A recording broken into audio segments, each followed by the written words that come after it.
now. We got some people to rejoin. We'll have to get the whole audience back again, but hopefully it's going to work. We'll see. If not, we'll have to do a phone call, which I know you didn't like to do with the other host, but we may have to defer to that if I can't get the stream to work right.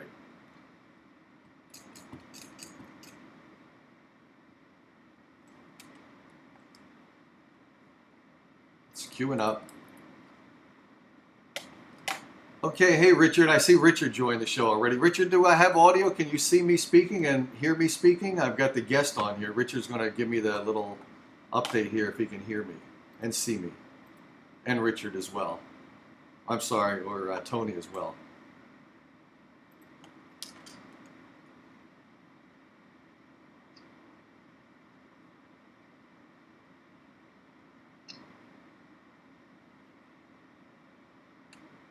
So Brig, and Brig's joined too. Brig, can you see us? Can you hear us both? Myself and the guest right now. Can you hear us and see us both? Is it jumping or what's going on?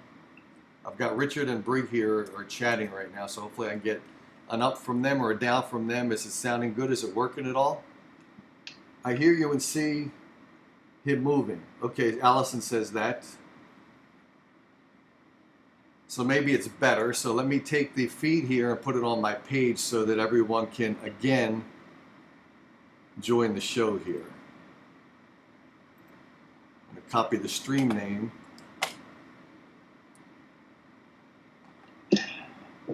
Okay, well, we'll just have to anticipate that everyone's going to join back in here in a couple minutes because we did have a lot of people checking the show out, and it's regretful now that they have to rejoin.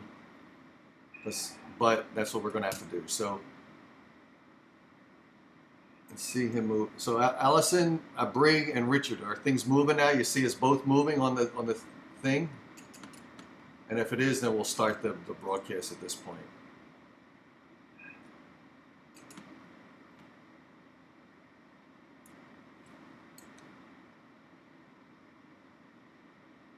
Okay, I guess we're going to start all over, Tony. I regret this. I'm sorry about technology gets in the way. I wish we had more alien technology so we could smooth all these issues out. But Tony, thanks for sticking with me and being patient as we get the show going on. So again, Tony is an expert in UFOs. I'm going to introduce Tony right now to the guest, to the audience. 49 years of experience studying, anticipating, getting information about UFOs into his mind. And we're going to get what is in his mind to our audience this evening. So, Tony, welcome to the show. It's working now, I think. Oh, great. Thank you, Dave. Welcome to be here. Good. Glad to be here. Excuse me. Great. Okay, so let me ask you a question. First, we're going to talk about the government's involvement in UFOs, the public's involvement in the UFOs, the scientific community, the whole aspects of UFOs. But first of all, I understand that you're very interested in collecting the data throughout these 49 years, understanding the data. First of all, where do you get the data from in your understanding about UFOs? Where does the data come from? Well, in the beginning, it was all handed to me on paperwork. And then when the internet went live in 95, when it was black and white, I joined up with a UFO group called UFOalert.com. And when that went live in 96, I decided to post information on there and made an agreement with the owner of the site that I would be posting UFO data from all these categories over a long period of time. But the information I got was mostly paperwork, because I didn't read any books on it. I didn't need any books. I'd studied paperwork that was classified, and my job, I guess, was to evaluate it and come up with some form of explanation. Mm-hmm. So I didn't have another panic like I had in 1938 with Orson Welles. Oh wow! Okay, so now when you get data and you have to analyze it, especially now in 2019, when you get any information at all, like I'm not going to use the term fake news to describe Trump's evaluation of the news, but fake news has been out there for a lot more years than we've had Trump in office. Fake news has been out there for decades. So how do you take the data that you've gathered and cross-reference it to validate that what you're analyzing is the proper thing to analyze? How do you manipulate all of that data? Because it's got to be a confusing task. Well, after a while, it becomes natural for me to just look at something and be able to identify if it's real or not. And then, so when I see things like on YouTube or on the internet or anything like that, or what they're showing, all I got to do is look at it, and I'm able to evaluate it and to be able to tell you if it's real or not. Like I said, we do have a lot of data going out there. I mean, it's amazing just over the years since the internet has been live, all these UFO groups and stuff like that, and all the information going out there. It's just, I wonder where they gotten their information, and I realized that a lot of them got it from me back in the mid '90s when the internet had went live, and I started posting this on UFOalert.com. I don't know. It's just, I guess it's just the way you train your mind, Dave. After a while, when you're constantly seeing these things, you just know if it's real or not. Okay, so now I'm curious about this because when I try to study UFOs, I'm trying to do a UFO program now, and I'm trying to understand what the reality is of UFOs, aliens, extraterrestrials. Now, first of all, I think that you've said that UFOs, extraterrestrials, have been with us for, I think you said like 300 million years. Is that about right? Actually, yeah, probably. Well, they've been around. They've been on this planet for, mankind really can't put a date on them, but they've probably been on this planet since the beginning of this construction of this planet was formed, and we have records of them being here, all the way back to Cro-Magnon and Neanderthal time period. Okay. But, I was more interested in, if I'm going to troubleshoot this problem, I'm going to have to go back into time and find out exactly what happened and where all this came from. So all the way up to now, I pretty much have got all the data and information ready to share. And, I rather, it's better for me to have people ask me questions because those are the things that I want to know. What do they want to know? Okay. I can sit here and tell you all kinds of areas of UFO activity, but I want to know what the public wants to know. Okay, now I'm going to start off with my questions, and then we're going to get to the public's questions, because I got a lot of the listeners of the show who sent me questions before you came on over the course of the last week, and I've got some questions as well. So my question to you is, right now the government seems to be slightly opening up a little bit about UFOs, but to such a tiny degree that we're all still very confused about the whole topic. So now you, from a perspective of studying and analyzing the data about UFOs throughout the course of 49 years, what are we missing? We're not getting much at all. In all reality, we're getting nothing still. So tell me what you understand about the UFOs. Are they here now? Why are they here? How are they interacting with us? Give me a little summary of that, and then we'll get into the details. Okay, well, the government knows about them, but there's no one in the government that can explain them because they don't spend the time that I have, being involved with it. But they're aware. Everybody's aware of UFOs that exist, and of course, there's a lot of UFO activity going on that we haven't even begun to touch bases on. But so the reason why they keep it a secret, I'll tell you why it's been kept secret, because when you don't have any explanation, I realized, let me go back farther in time. In the beginning of time, it just seemed like, UFOs had been on this earth for a long time, and when they crashed, and the primitive people that didn't know anything about them, they buried them because they didn't have no explanation about them, and so they buried these flying saucers. And I noticed this was going through history that they were avoiding, I'm talking about alien life forms. And then you come to find out that they've been mingling with them. And then you come to find out that aliens were abducting humans. And then you come to find out that humans were interacting with aliens. And then you come to find out that this planet was inhabited at times where there were lots of aliens intermingling with themselves, all the way up to giant people. I mean, there was so much conflict going on with alien life forms that because of the humans and how fast they multiply, they outnumbered them and they were able to suppress the situation. Mm-hmm. And then that's when they created all these stories about this is life, this is God, this is what you believe in, this is what happened through history, this is Charles Darwin's theory of evolutionary process, these are Neanderthals, this is your religion, and then, it was like an entanglement of all kinds of ways to suppress you from knowing that other life forms exist on this planet. Okay, now I'm curious, you mentioned in early times when the first aliens came here and they met us humans in a very primitive form, and you said that the aliens or the humans at that time didn't know what the aliens were, so they were burying the spacecraft. I would think that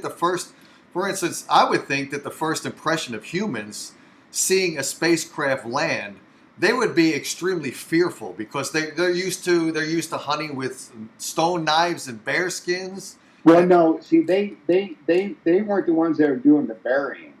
Oh, who was? They were scared. They were scared and they ran.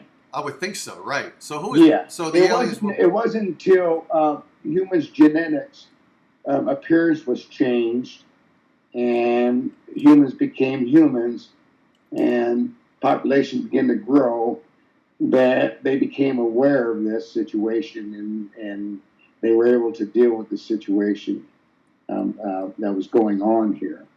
Because you see, when you have population multiplying so fast, if you don't have some kind of form of control or government over them, then you have chaos and problems and stuff, and killings going on, and there's not really evolving. So the population that was growing and expanding at an accelerated rate was the human population, correct? Obviously, the aliens were brand new here, or were they brand new? Were they here before? When did the first aliens came here? Before man became from? Yes, they were here way before mankind. They were responsible for our genetic makeup, our genetic engineering. And now the story that I was told from an African tribesman years and years ago, and we kind of agreed on this story here because it made a lot of sense. And what he was telling me was that the Egyptians were the aliens that came here. And they were the ones that genetically changed humans' appearance. But I had to figure out, well, why did they build the pyramids? And where the change of humans and Neanderthal came into the picture, and trying to understand, how it was all linked. And I realized that it was apparent, what appeared was there were 4 aliens, 3 males and 1 female. And they had gotten stranded on this planet, and they needed to build a homing device, but they didn't have, the labor to do that. And when they tried to work with Neanderthal and communicate telepathically, they realized that they couldn't input this information into them to use their hands and their minds to think, to be able to help them build these things. And they realized that, some genetic changes had to be made to them in order for them to be able to communicate with humans telepathically. Uh-huh. And so that was with humans. And so after humans were spliced, their DNA, after their DNA was spliced 62 times, it changed the appearance of Neanderthal into human, and now they had humans to do the labor work, to build the pyramids and stuff like this. Uh-huh. And so they built the pyramids, and what I understand was there was a crystal up on top of the cap of the pyramid, And that was a homing device. And the reason why it was set in the middle of the equator was every time the world spun around the sun, it would flash indicating a signal that we are stranded. Can you come and get us? But, and then, then an idea came to mind about things are happening with, there was liquid in the pyramid. They were putting liquid in the pyramid.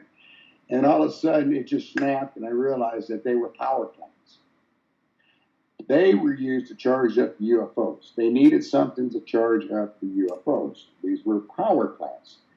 And so, there was a lot. I really don't know exactly what kind of activity was going on, but what I do understand is that there were lots of different species, alien species, intermingling with humans. Mm-hmm.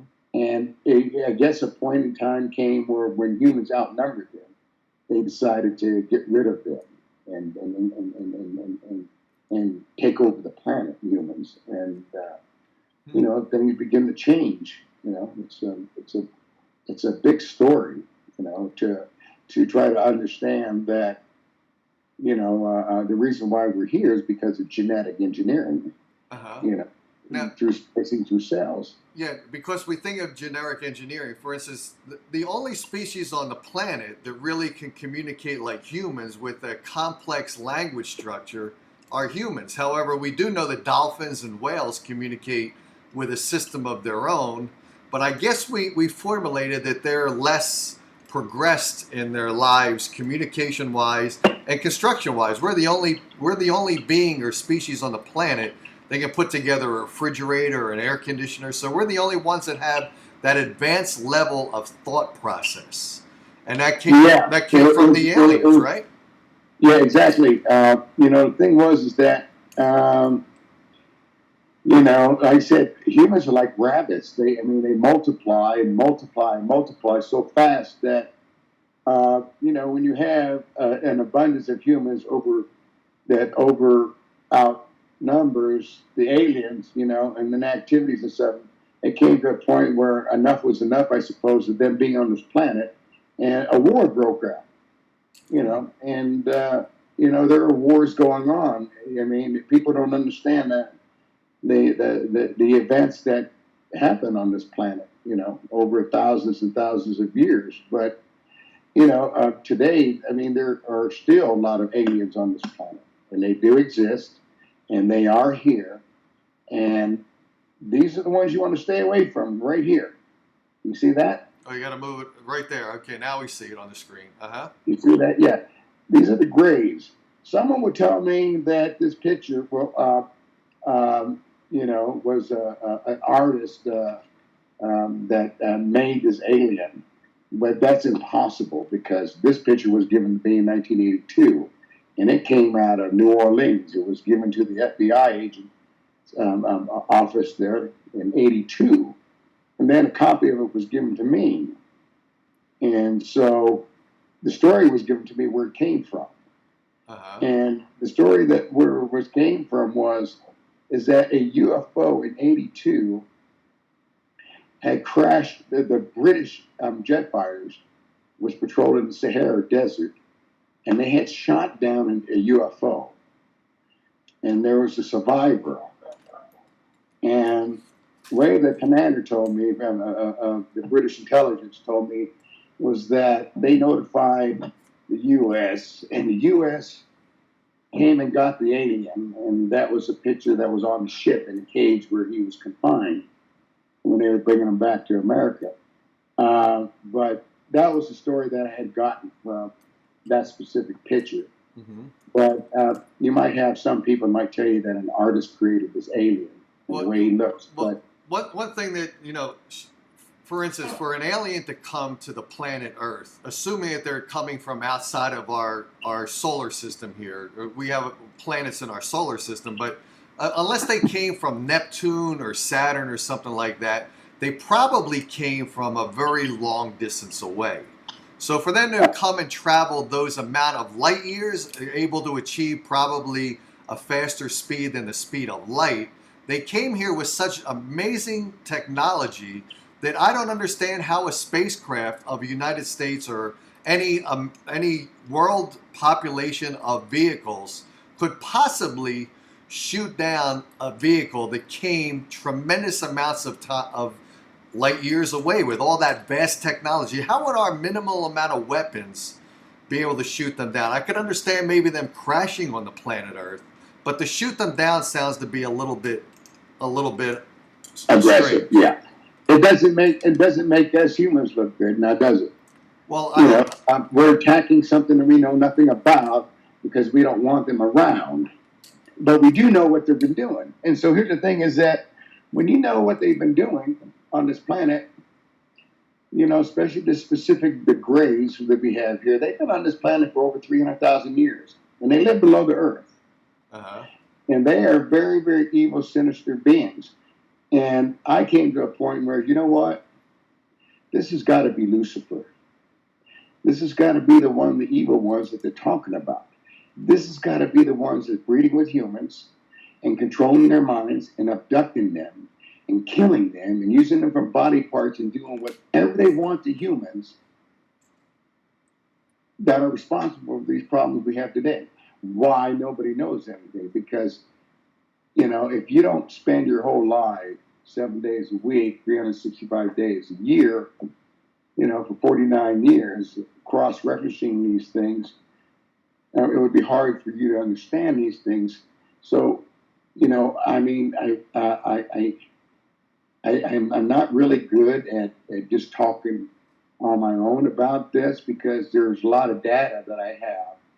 But I guess my concern is that we want to know what the public wants to know about them.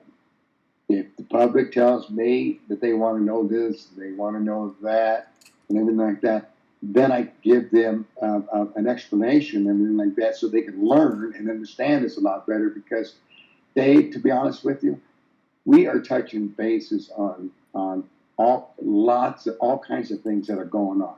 Okay. I mean, it's hard to keep up with these things. Okay, so if you want to keep you on track with this, like I do have a question here from Carl.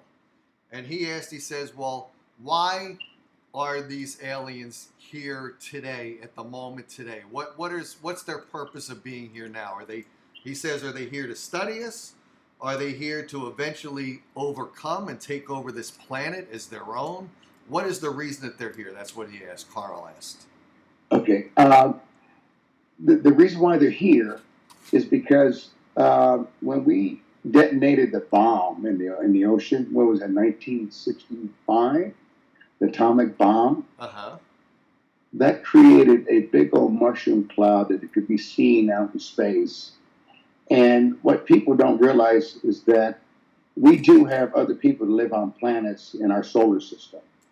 And they recognized it, and they were concerned about our atomic energy. And so today, why they're here is because there was another story that Nikola Tesla had sent a signal out in space, and they responded to that. But you see, if you look at the bigger picture here, why they're here, you kind of wonder, well, just look at the condition of this planet and what humans are doing to it. I have carbon monoxide buildup from ground level of 10,000 feet. I got continuous bombing going on in the Middle East that doesn't stop. I mean, if you're out in space and you look at Earth, and you look at that little area in the Middle East, it looks like fireworks going off. It doesn't stop. So now we have a civilization like humans that claims to be intelligent, but in the meantime, they're working with aliens. They're back engineering alien technology. We were even applying it today. I mean, people trying to understand, well, where did optic fiber laser and microchip came from? Do you think that it came out of the textbooks that people were learning in school, like from Harvard, Penn, Yale, and all that stuff? Well, hey, folks, this is how you make a laser gun, so everyone would go around shooting each other. No, these things didn't come from that. These came from the 40s. Now, what happened in the 40s was in 1945, my mother was in the Pentagon. She was a secretary, a typist. And this was right when the war was ending. And she told me a lot of things. And we had gotten, I think, over 200 German scientists. That was in 1945. They came to this country, they under new names, new identities, places where they were located to work with. And then all of a sudden, a UFO crashes in Roswell, New Mexico. It's 1947. Now I got over 200 scientists, the back engineer, flying saucer. And all of a sudden, laser, microchip, optic fiber, Teflon, and night vision start coming up. It's like, and there was a time where, like the British told me that, I said, well, what'd you do with that UFO that in 1982 that crashed? You guys shot down in Sahara Desert. Well, we took it back. And after a couple of years trying to back engineer these bearings and stuff like this, they gave it away. And I said, well, with the German scientists we had here, they were able to back engineer these flying saucers of UFOs. The thing is that, it was kept secret. And I'm going to tell you why it was kept secret, because we don't know anything about them. So how can we go up against something that we know nothing about if they were to invade us?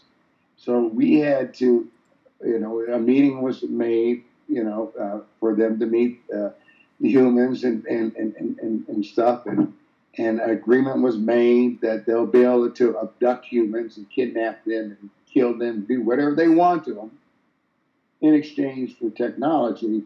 And that decision was made back in that time period, and I can understand why, but they went along with it, because if you can't beat them, join them. If you want to learn about these, if you want to try to defeat them, then you got to learn their technology. Okay, now let me pull you back and ask some questions. So let me ask you some questions and give me a smaller response to it, so we can just have some dialogue back and forth. But first of all, you mentioned that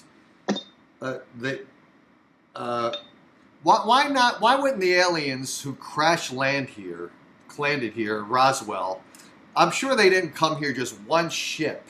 They probably had multiples. They probably had a entourage of 4 or 5 ships. Why wouldn't they have taken the technology that crashed here and lifted off this planet? So that it's almost like Star Trek, non-interference directive. Why wouldn't they extract all of the bodies, all of the technology? Why wouldn't they lift it off the planet?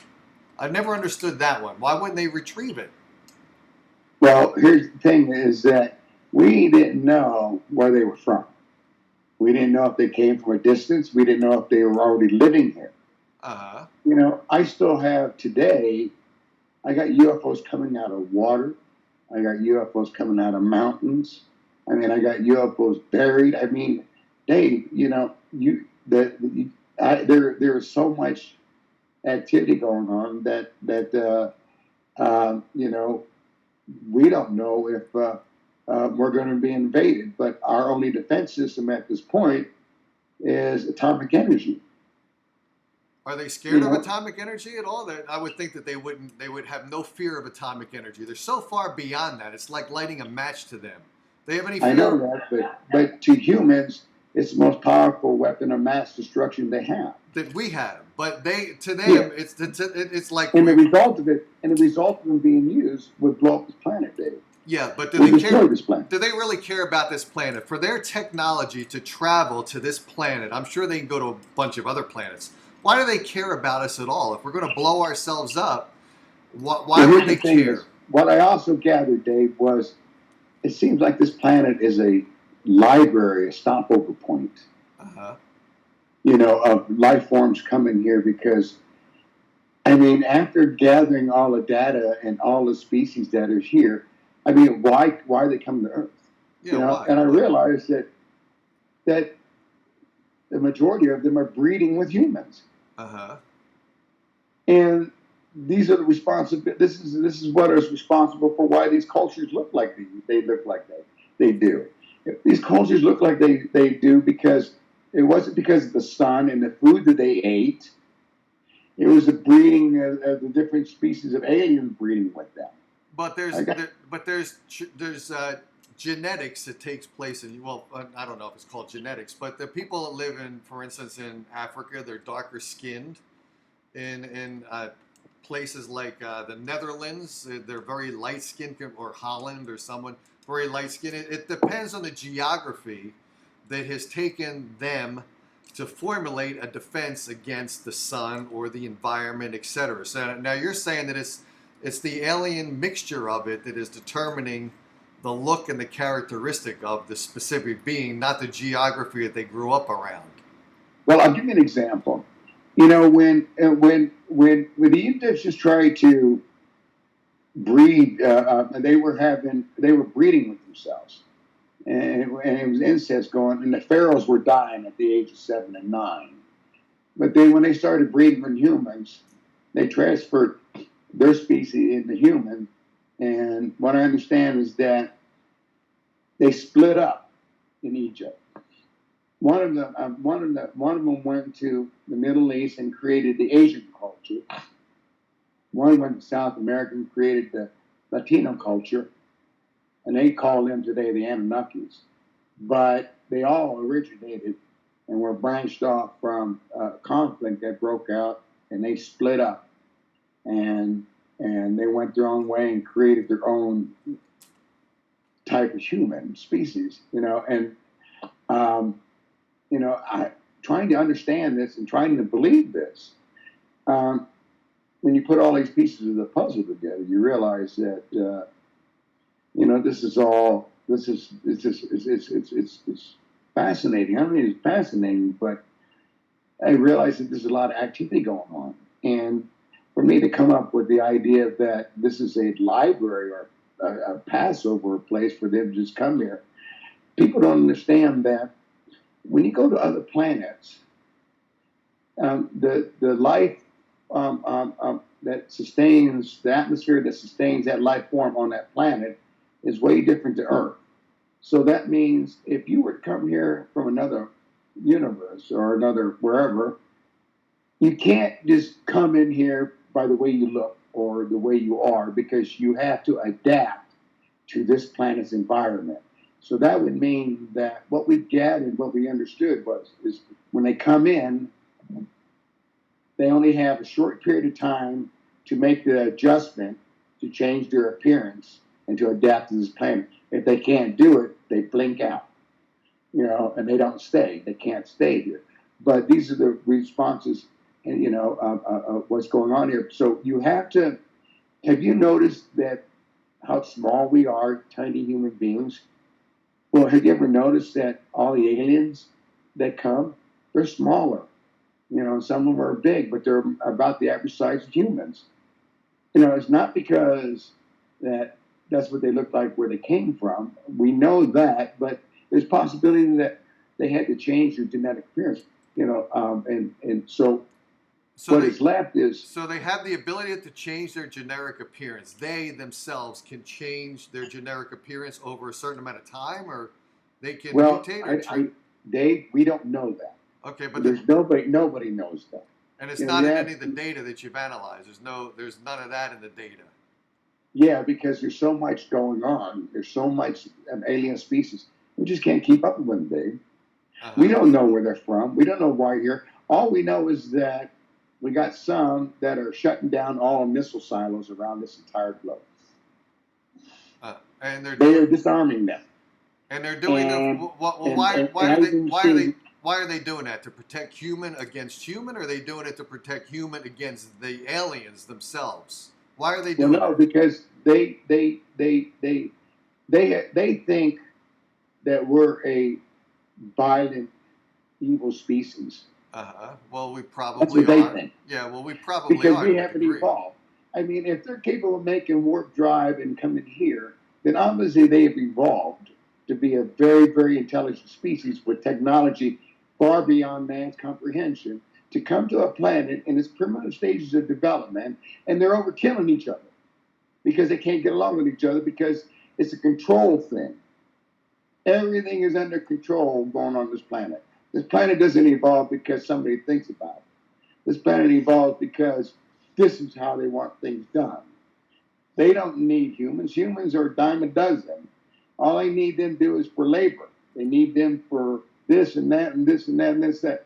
And, when you program humans and you communicate with humans telepathically, It's very easy to program them into them doing whatever you want them to do. So I'm curious about this too. Why would aliens worry about controlling the human population for any manufacturing or anything like that when they obviously have the technology to build the Terminator type of robot, which has extra strength compared to humans? We're pretty frail compared to we're frail compared to robotics that puts together the Tesla automobile, where there's robots there that can lift up the whole 3,000, 4,000 pound vehicle, where the human capability is a couple hundred pounds if you're a weightlifter. Why would they try to use the humans for any degree of labor when they have the technology to create their own labor force, forgetting about the inferior capabilities of the human? Well, here's the thing. If you traveled light years away and you came to a distant planet, and you're the only of your kind, and you're here, or maybe you have got stuck here, and you got to make the adapt to be able to stay here. This is the result of things, you know. And if you could overpower a human's mind, then you get them to do whatever they want to do to a human. You know, this is it's mind control. It's telepathy. It's things that we haven't even gotten into yet. But you know, obviously, we can't communicate telepathically. We try. You know, we try remote viewing. We try mind control. We're experimenting all kinds of things on how the mind works. And, you know, telepathy and communicating telepathically, you know, I'd say that had to be with the gene that the aliens took out of humans long, many millions, thousands, or hundred thousands of years ago. Well, because you mentioned in the beginning, the alien communication with early humans was via telepathy. So that means they were communicating with us via that telepathy. Now, obviously, we've lost that, or maybe we could never communicate back with them. They could only communicate in one direction. Is that right? Why did we lose our telepathic abilities? You know, what the aliens did to humans. They made a decision that, you know, this type of power or ability wasn't suitable for humanity. You know, because, like I said, humans were in their primitive stages of development. You know, you have to look at the history. We've only had this technology we have today for the past 160 years and less. Where do you think it just popped up out of nowhere? This is all what we have today is alien-related technology and stuff as we're evolving. But, you know, the main concern is that our atomic energy, you know, and humans are saying that this is our only defense from being invaded. And I'm saying, well, you can't go for war against them. You won't win. Right. You won't win. You know, and you're shooting them down and everything like that. Don't you think they're communicating with your other side? And now we got a whole bunch of them out there. You know, it's bad enough that I got an atmosphere in space that looks like a salvage yard of rocket boosters. Thousands of rocket boosters orbiting this planet. And then I got satellites by the hundreds interacting with these rocket boosters. Everybody trying to think that rocket boosters went to the water, went to the land. They didn't fall into the water and they didn't go to the land. Some of them did. A majority of them didn't. You know, so, I mean, here's the thing, is that, you know, I'm more concerned on what they're doing to humans' minds. They are controlling them so much that I cannot get rid of evil. I cannot. And I'm trying to understand where this freaking gene came from in humans. And it's so easy to program for them to be evil that it's insane. It's insanity. Well, okay, you know? So they're trying to control humans via telepathy. Are they trying to control us individually, or are they trying to control us via our government that is controlling the human race? No. So what's their interaction, their hierarchy? What's their hierarchy? How are they doing it? We don't own this planet. This planet doesn't belong to humans. It never has. All Right. right. And so you're dealing with species that are far more advanced in technology and everything like this.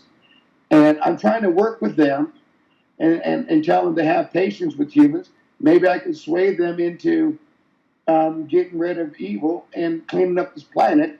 And because it's nothing but a toxic waste garbage land of mines of nothing but weapons of mass destruction planted all over it. And it's like, the reason, I'm so concerned about the mentality of how humans think that I realize is that they are being programmed by them. And I can't get to the root of them because they're blocking me. They're blocking me from defeating them. Right now, I've got caves being buried. I got aliens being destroyed. I got these grays being destroyed. I've got a species here that's been on this planet probably longer than any one of the other species here. But they're wreaking havoc on this planet. And they're breeding with humans. And they're controlling them. And humans are controlling people. And it's like, whoever wrote this program that we're living in is nothing, it's all based on deception, deceit, and lies, and murders, and killings, and evilness. It's like, I cannot believe that we claim to be intelligent when we have this going on. We can't even take care of the homeless. We can't even afford to live. It's like they squeeze every penny out of you until you don't have anything to believe in or to live for. Can you imagine trillions of American dollars going into other countries, but not this country? Okay, well, and not helping out the people and stuff like this. So, okay, well, let's avoid the political viewpoint or the human to human hate and all that, the way we don't treat each other as humans the way we should, so everyone lives a better life. But, from my perspective, okay, from me specifically, so I'm hearing everything you said, but there's still a lot of doubts in my mind because I haven't seen a gray. I haven't seen a green. I haven't seen anything that looks suspicious to me. I haven't analyzed data for 49 years. But how do you convince a guy like me who believes that there's alien life on other planets? I do thoroughly believe that we are not the only planet in the entire universe that happens to have life on it. I don't believe that at all. I do believe that there's aliens. I'm not sure that they've actually found us, because to find us, when you look in space and you see all those stars, for them to have found us is like finding a needle in a haystack. But assuming that they did find us, and assuming that they found us millions of years ago before humans had any degree of intelligence, give me some visual knowledge. I need to be dangled a carrot to actually believe that aliens are here. Like, how can you convince a guy like me who's very skeptical about them being here now today? Like the pyramids. I have one question here. All right, here's a question from a guest or caller or someone who sent me an email ahead of time. The pyramids. And I think you discussed this, that the aliens initially that were here, there were 3 aliens that crashed here, 3 males, 1 female. I think that's what you said. And did you say that they were giants? Because there's one person who sent me a question, said the pyramids were built by these alien giants that were able to lift the blocks up and create the pyramids. So were the initial aliens here, the 3 and the 1, were they huge? Were they? No, there were a lot of them coming here. Even the giants. Giants. They're the giants. The giants were like 23 feet. They were pretty hot. And like I said, they were here and they helped construct. They did a lot of building and stuff that we couldn't do. Right. And one of my questions was, with the archaeologist is that when he dug up these ancient historical sites, by any chance, did you find the tools that made them? No. They didn't find the tools. They couldn't be found. I said, well, then that tells me and that tells you that they came from another place here. And obviously, they disappeared. All these civilizations disappeared. And why did they disappear?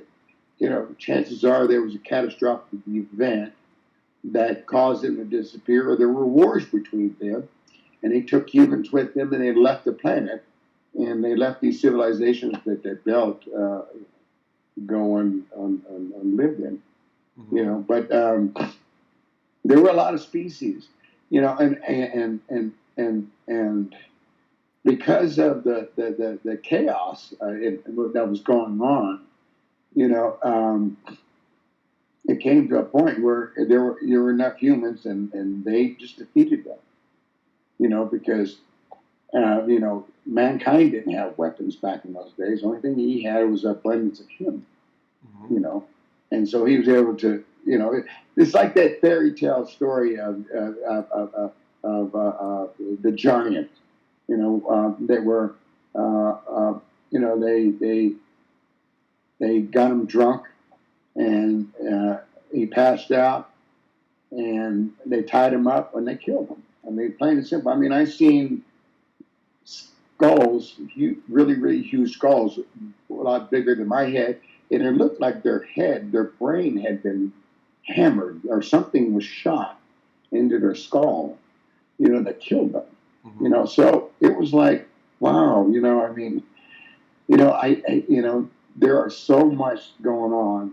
It was unbelievable. But all right, well, for you to believe. Okay, let me ask you some question here. So I want to get back to where we started, which was the data. So you're a young guy, you're in the military.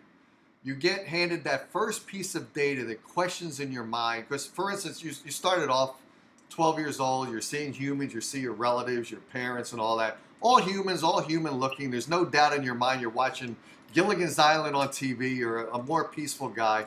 No doubt in your mind whatsoever that everything that you see is a human. Then you get a piece of data which makes you start to think that there's an extraterrestrial involvement on planet Earth. What was that initial first piece of data? Because I want to pull this back to, I want to start factual. That was with UFOs and Bigfoot. Okay. Those were photographs I seen from UFOs and Bigfoot, and I thought, and I said to myself, and I said to them, wow, you know, and then we're not alone. But I had, you know, but hang on. I want to make sure I understand every one of your sentences. So the first piece of data you saw was UFO and Bigfoot. Was it a picture? Was it what was it? Anything like It was in a file. It was in a military file. A military and file. And I was able to see this. Okay, now were you permitted to see it, or did you, like I would think anything that's like this, that you find that is unusual, I would think that the military wouldn't want that to be easily available, so you would have had to see it without them knowing you saw it. Here was the thing: is, you know, what I gather is that the military knows all the dependents of the children, the personnel that are on the base there, and they have a habit of recruiting kids in the military intelligence because of they have certain abilities to be able to, that they could be useful to them at such an age that they recognize this. And I guess chances are I was probably one of them, because, you know, I insisted that what do you got here, fellas, you know, and that was so top secret. But I had encounters too. I had 2 encounters. Actually, I had 3 encounters, experiences, and 2 of them I didn't like, and the first one I did. But when I had the first one, it was amazing, Dave. At 12 years old, I'm laying on the football field across the street from where I live, and the sun had just gone down, and I'm laying in the middle of the field on my back with my arms stretched out, and I closed my eyes. I don't know, maybe 15, 20 seconds.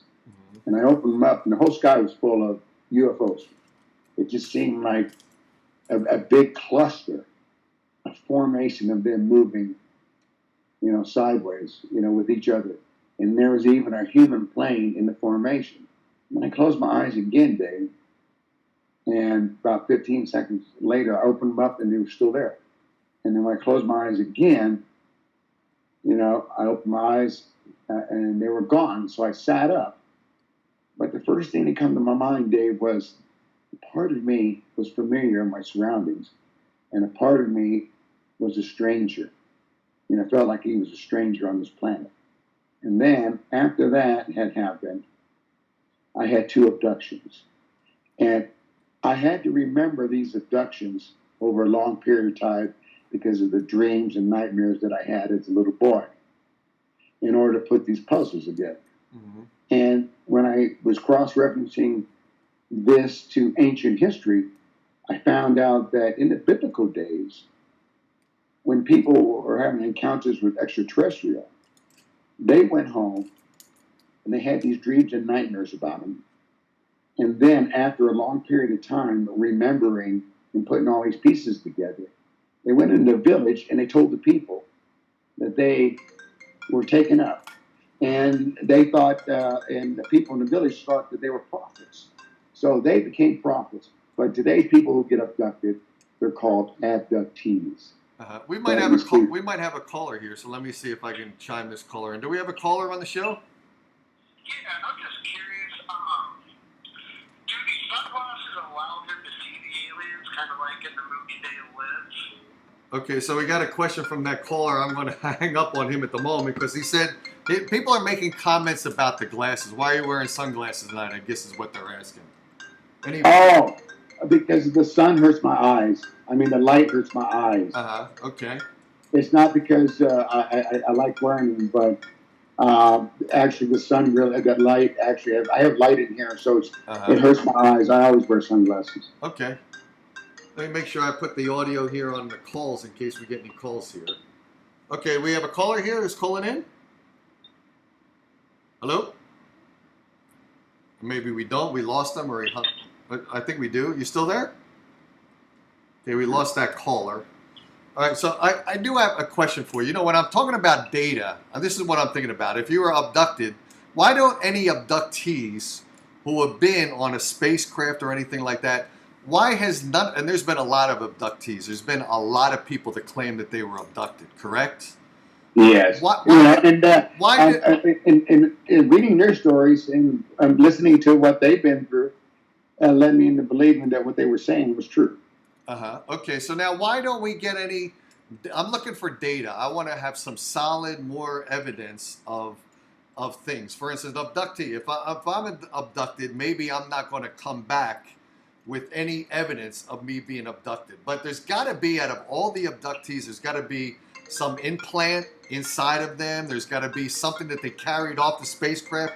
Why nothing of this physical data structure that can validate to me and other people that this really is happening?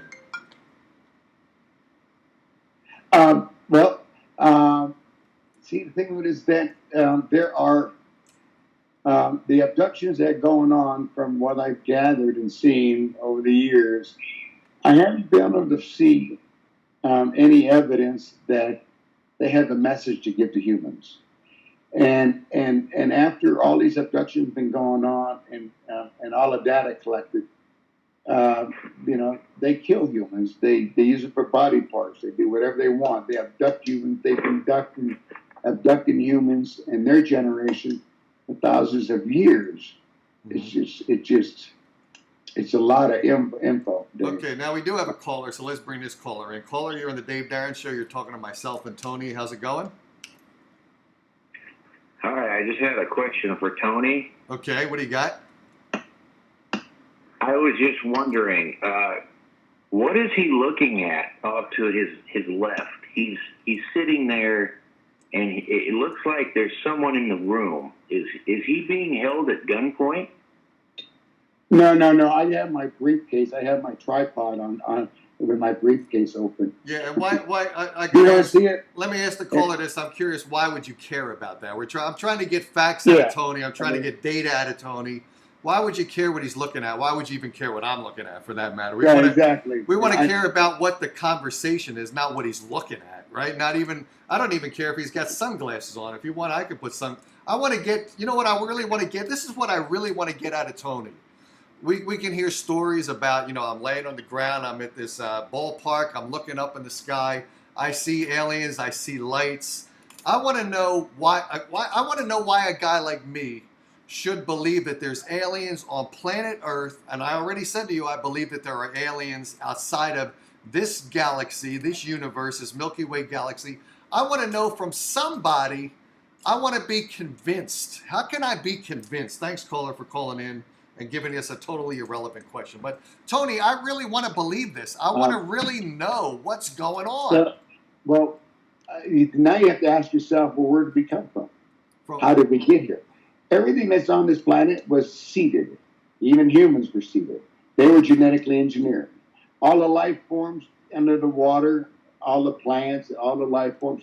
It was aliens bringing all these seeds here, seeding this planet. Okay, but this goes against a lot of the scientific discussion. A lot of people inside of Big Bang Theory, water came to this planet because comets that had ice on them crashed into planet Earth and seeded water. They seeded the fundamentals of life, the first single cell amoeba, then split, became two through evolution.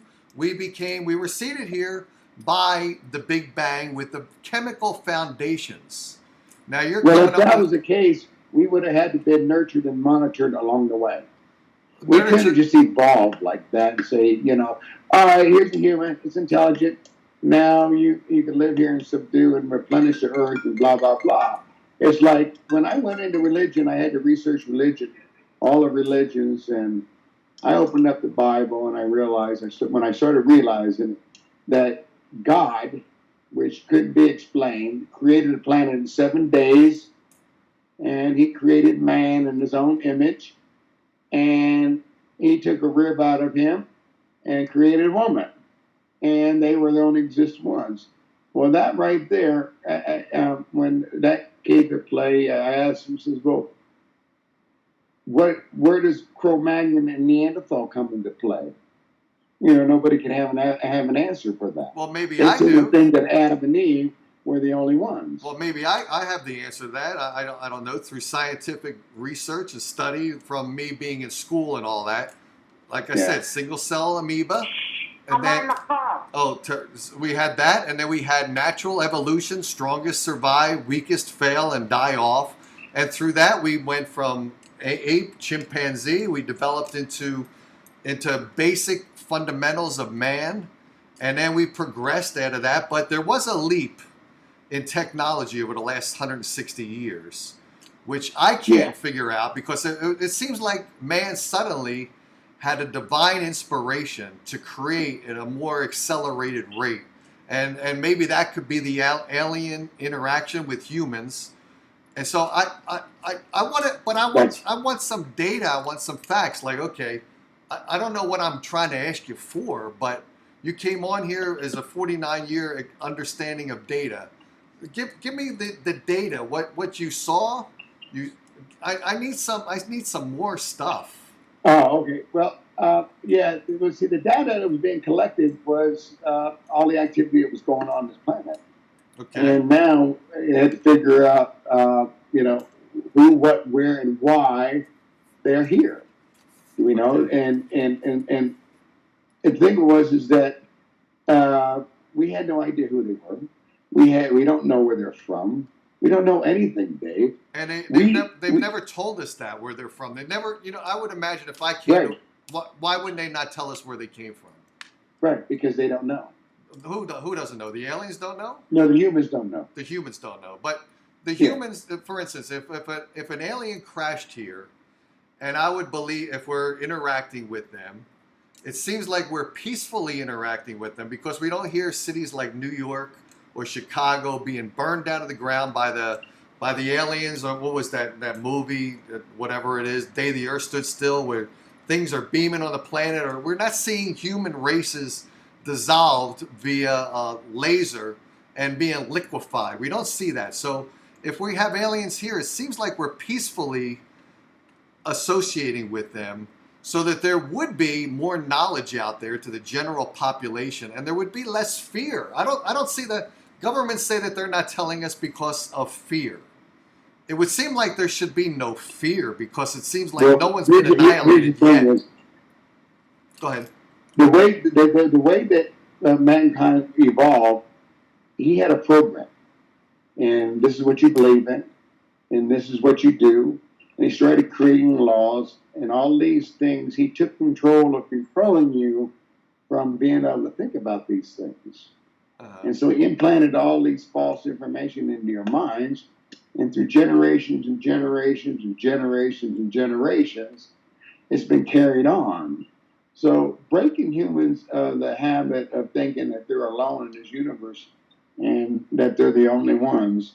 I mean, when I've got there, I can't say I got physical proof or I got evidence I can show you right now that they exist, but they do.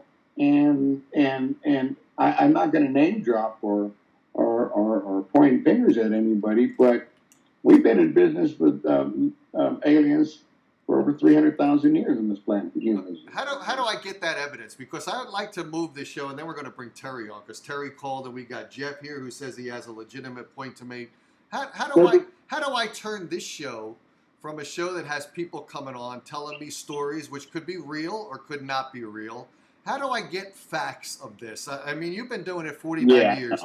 You've analyzed data. How do I get validation, facts? How do I have the only show on radio that actually has facts? If you research archaeologists and their findings in old civilizations that were on this planet, you basically get a lot of information from that, because you ask yourself, and did mankind make these big steps and these big pillars and all that stuff?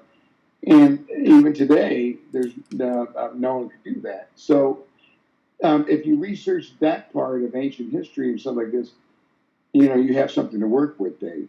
You have something to believe in, because these findings that they're finding obviously weren't man-made.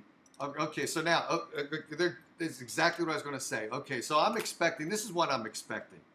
I'm expecting the government to be less fearful, because no one has died in massive amounts of time being liquidated. Now, they may not tell us for other reasons, because some people think that religion keeps us under control, and if religion fails, and if they think that there is no God, then everyone's going to go crazy ape shit and all that. Another reason is they think that America is the one that is trying to capture all of the alien data so it doesn't fall in the hands of Russia, where Russia can then destroy the United States based upon having superior mechanical devices and technology to wipe out the human race in the United States.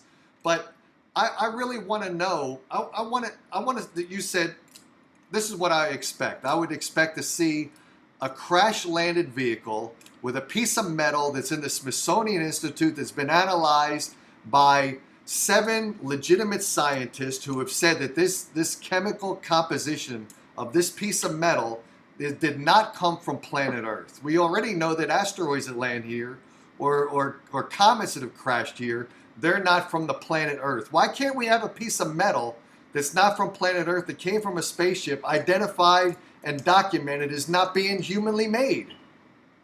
Well, why can't we have that right now? Yeah, why can't we have that? It's here. Because of fear of they would lose control over the population. You see, if they let man think on their own, and he comes and he's able to discover the true origin of things, then he won't be able to control him.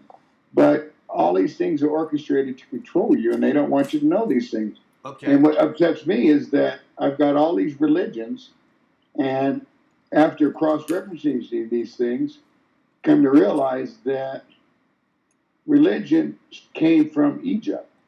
And what I found out was the Romans went to Egypt and they stole the Egyptians' astrological chart, because the Egyptians were aliens. They were highly advanced, and they knew how to map the stars and stuff like that, and the constellation. And they had all these names for these planets and the sun. And the Romans came there and they stole these charts, took them back to Rome, and decided to make a play out of it. Okay, but I got to pull you back into this concept. I got to pull you back into saying that if humans all of a sudden found out that there were aliens here, and if you think humans would go ape shit and crazy because of the alien, finally we know that there's aliens here. But if the human population gets out of control, the aliens, who are obviously a lot more sophisticated than us, could blow us to smithereens if they chose to. They would be able to control the human population if they cared about the human population at all, since they've been here for millions of years or thousands of years, Well, not all of 300,000 them. years. Not all of them, but there are. They'd be able to control us. They'd be able to control us in an instant. They'd be able to be like that day the Earth stood still, where Michael Rene lands in the spacecraft. They fear humans. They think humans is a dangerous species. To ourselves, that's it. Not to the rest of the universe. And to them. And to them. Yeah, if we're Why are we dangerous to aliens at all with that sophisticated technology?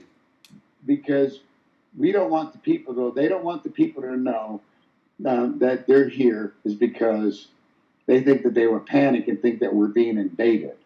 And I thought about it, and I thought about it, and I thought about it. I said, well, if we had an agreement with them to colonize this Earth, can you imagine an alien race not from this world colonizing this planet alongside us on how we're going to get along with them?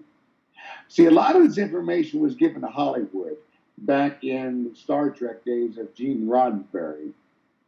And it was to put a group of people in a space capsule and add a couple of different species from another planet in there to see how they could get along with each other.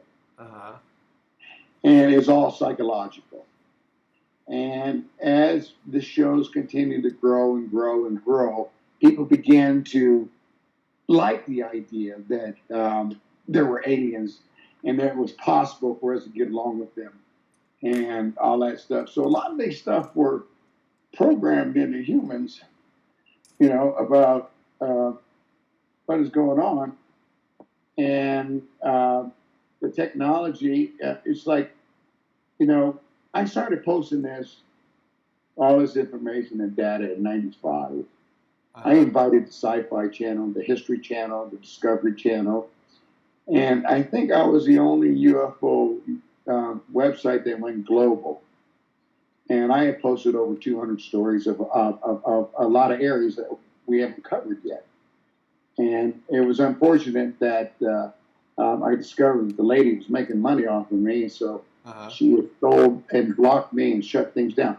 But, the thing of it is that there's so much to understand, Dave, and how do you implicate these things in the minds of humans that we're not alone, and how does this affect our lives today? Right now, we're on a program where you got to go to work Monday through Friday. You get your paycheck, you pay your bills, you got a few dollars, you have a beer, you sit in the recliner chair, and you can't go nowhere because you can't afford anything. When you're programmed into that life, you don't have time to reach out up in the stars and wonder if there's life forms going on. And this is what we're dealing with. We're dealing with a population that has no idea what's going on because they've been programmed that this is the way they're supposed to be. And so trying to unprogram them and get them to step outside the box and think about these things hasn't quite kicked in yet. Dave. Okay, I'll tell you what, let me stop neglecting my callers because Terry's on the line, and she's been on the line for about 10 or 12 minutes. So, Terry, you're still there? Yes. I apologize. So, did you have a question for Tony? Yes. Hi, Tony. How are you? I have, and I only want a simple answer, the simplest answer that you can possibly give. And my question is, I'd like you to tell us something that we already don't know. Everything you have said, most of us that are in this group, we know that information that you've given us. Okay. We've heard it dozens of times, probably. But could you give me some piece of information that will knock my socks off? Well, what is Could it you you want do to know? that? No, she's not. She wants to just pick anything out of your memory bank that is going to amaze my audience. I think that's what she wants, Terry. She wants to be. Yes, and she make wants to it be short. wowed. Yeah, make it short. Don't drag it out. Just come out with a goddamn fact. Okay, there we go. Okay. Terry, thanks for calling, and let me Thank hang you. up. Okay, dear. Thank you. All right. Thank you. let me answer your question here. Bottom line is that if humans don't clean up this fucking planet, excuse my language, they will invade. And they will thin out the population, and we're done. Okay, All right? And I'm trying to prevent us from being invaded. okay, another caller here. Let's get another caller. We have another caller here. Hey, Dave, this is Sparky. I've got a couple of questions for him. Okay, Sparky. Sparky's got a couple questions that I did have typed to ask you, but Sparky's here on the line that probably answered them directly. Okay, am I supposed to talk now or just hold on? No, talk now. You're on the line. Go ahead. Tony's listening. Oh, Tony's listening. Okay. All right. Okay. The first question I have for Tony would be.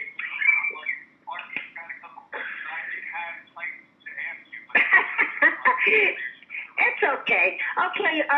Two questions. Just a second. I got to turn this off. I'm hearing myself talk.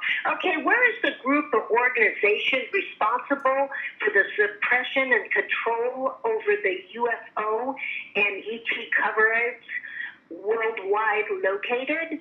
Who do they answer to? Who are the individuals within this obviously tightly controlled group? That's my first question.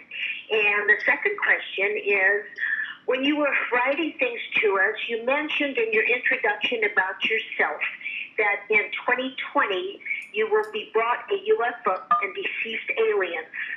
In 2018, we have witnessed the beginning of soft disclosure. Will 2020 bring full disclosure, and will you be a part of this process? How and where is the UFO and bodies presently being stored, and where would they be stored when they come to be left with you? What would be the size of the UFO, and what race of aliens will be available to view? And where will the viewing area and information be located? And I thank you very much for your time, and I look forward to hearing your answers. Thanks, Tony. Okay, thanks. Now, by the way, Tony, I do have all of our questions typed in here, so let's address each of them.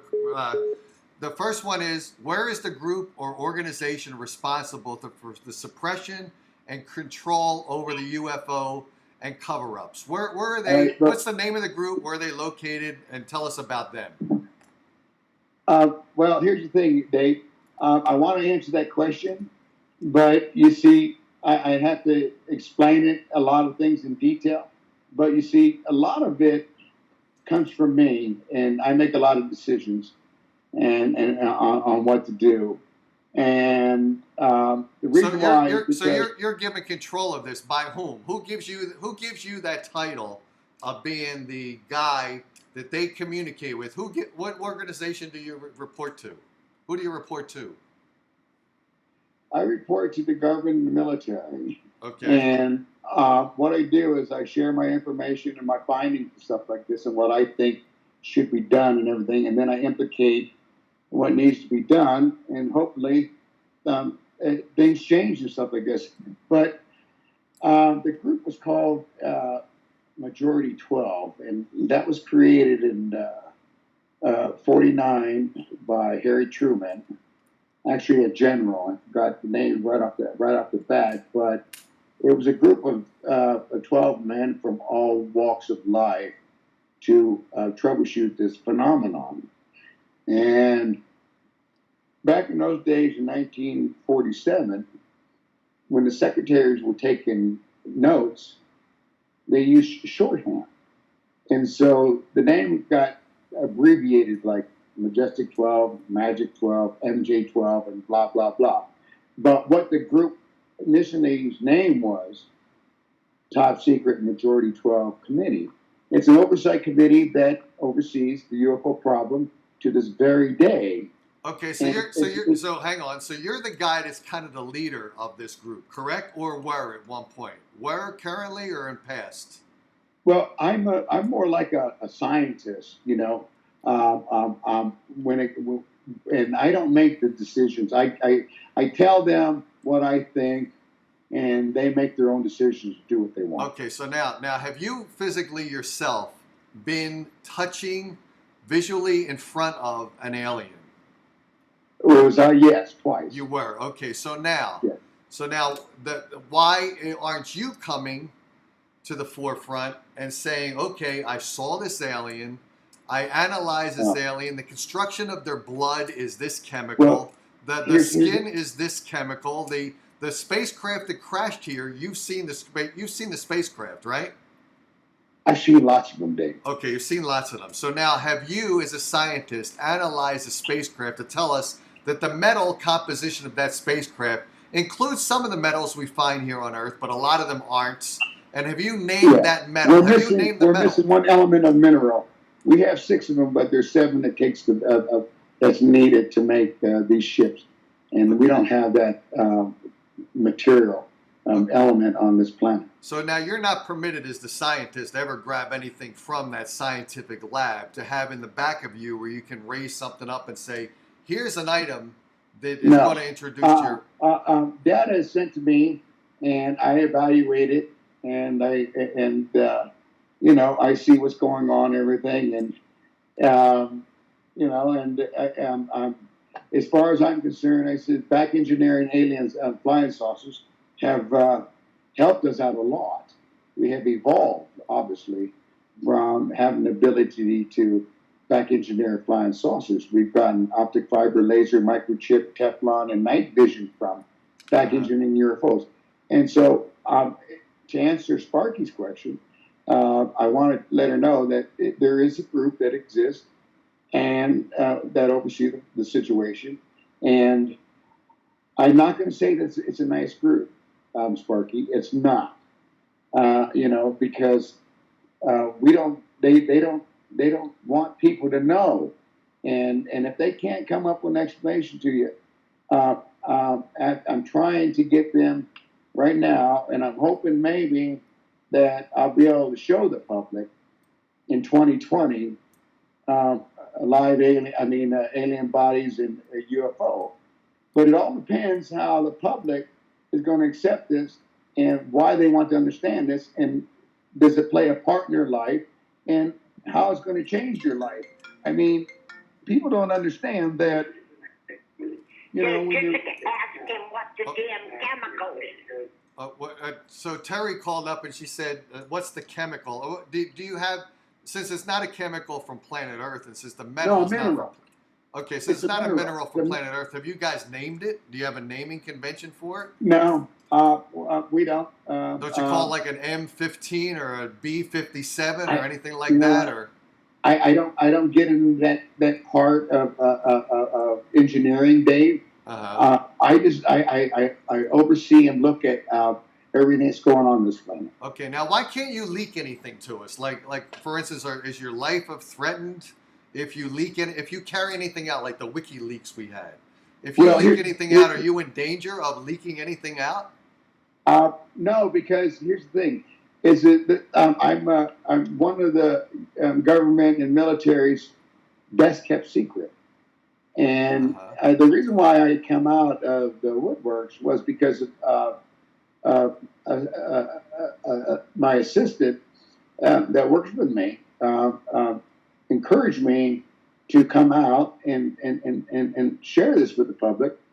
And I've just been so busy, conveying this information and sharing this information, everything, that I haven't had time to get to the public and everything like that. But my concern, Dave, and people out there is that, where does UFOs fit into your life?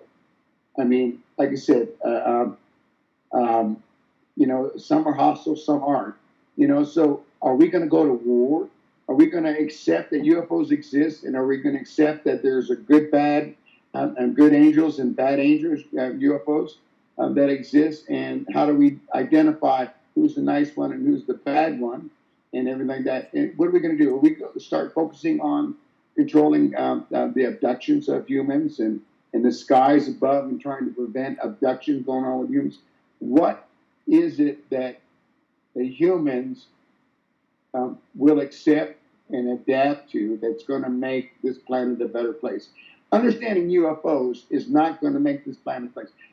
It's come to a point where, Dave, that if humans don't clean up this planet, and clean up the toxic waste and end the bombings, there's going to be a galactic war.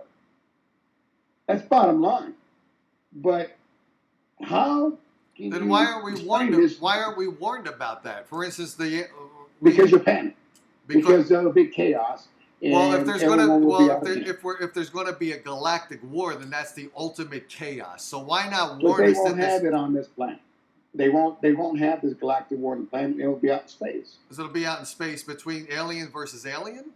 No, aliens versus humans. So it's going to be in space. So now, okay, so for instance, if they're fearful that humans are a dangerous species, we have nuclear weapons, they're Right. fearful of us annihilating ourselves, we're a hostile race, and if they're Right. if they care about us at all, you said that there's going to be a galactic war that's going to end the planet Earth of its humanity. Why not, if it's going to be chaos anyway, why not come out and say, look, you guys, there's going to be chaos because we landed here. We're in front of the White House right now. There's going to be chaos, but you know what? If you guys don't get your act together, there's going to be more chaos than you right now in the streets, looting buildings and all that. Well, You're going to be destroyed. You're going to be destroyed. Why not come out and tell us that? Well, because humans don't believe that they're descendants from them. You see, humans seem to think that they have this idea that they have this evolutionary process and everything, blah, blah, blah, that created them, when they can't accept the fact that the aliens are your descendants of your creator, of who created you. They can't accept this because they have been taught that there's a God that they can't identify, and this is what he said, and this is the way it is, blah, blah, blah, and they accept that. But if you tell a human that, well, wait a minute, you're an alien. You're from a different breed of species here. What species are you from? They're not going to accept that as being the origin of their creation and evolutionary process. They're not going to believe that they're a descendant from aliens. They seem to think that this and this and this and that, and their minds just cannot change. They are stuck on a program that is so sinister and evil that they don't want to step outside the box and say, hey, well, shit, maybe it could be possible that we're descendants of aliens. Yeah, but you know, and it could be. You know what? I think this is. I think if an alien landed in my backyard today and told me, Dave, you were not created by evolution or the Darwins or amoeba. You were seeded by us aliens. I got aliens. I got the Greys telling me that they're responsible for our genetic makeup, that they're God. This is what I got the aliens, the Greys telling me. They're telling me that they're responsible for our genetic makeup, and we're the descendants of them. Right. I say, well, how come you guys look like that? They say, well, they come from the future, and they're the results of the Holocaust that we created on this planet. I think if we were confronted with a spacecraft that landed in the White House and was broadcast to the entire world, I think that the shock value of seeing that alien with that physical spacecraft, with the technology to have come here from light years away, I think we would believe them telling us that. I think that some people would not want to believe it, but confronted with that alien being who looks different from us, who lands in that tremendous spacecraft, I think we would believe him. I think we'd have no alternative but to believe what he tells us. I think so. You would think, yeah. And so if I got an alien telling me that you're responsible for a genetic makeup, and you've been on this planet for over 300,000 years, then you must be God. Are you the good God or the bad God? You know, are you the sinister one or are you the evil one? And I come to find out that those Greys, religion talks about them as being Lucifer, the devil, the evil species that they intermingled with, that they got rid of. They thought they got rid of. They moved on the ground, the Greys did. But because we overpopulated them, we outnumbered them. But, for humans to believe that they're a breed of an alien species, how are you going to convince them that? How are you going to convince humans that you're an alien from another planet?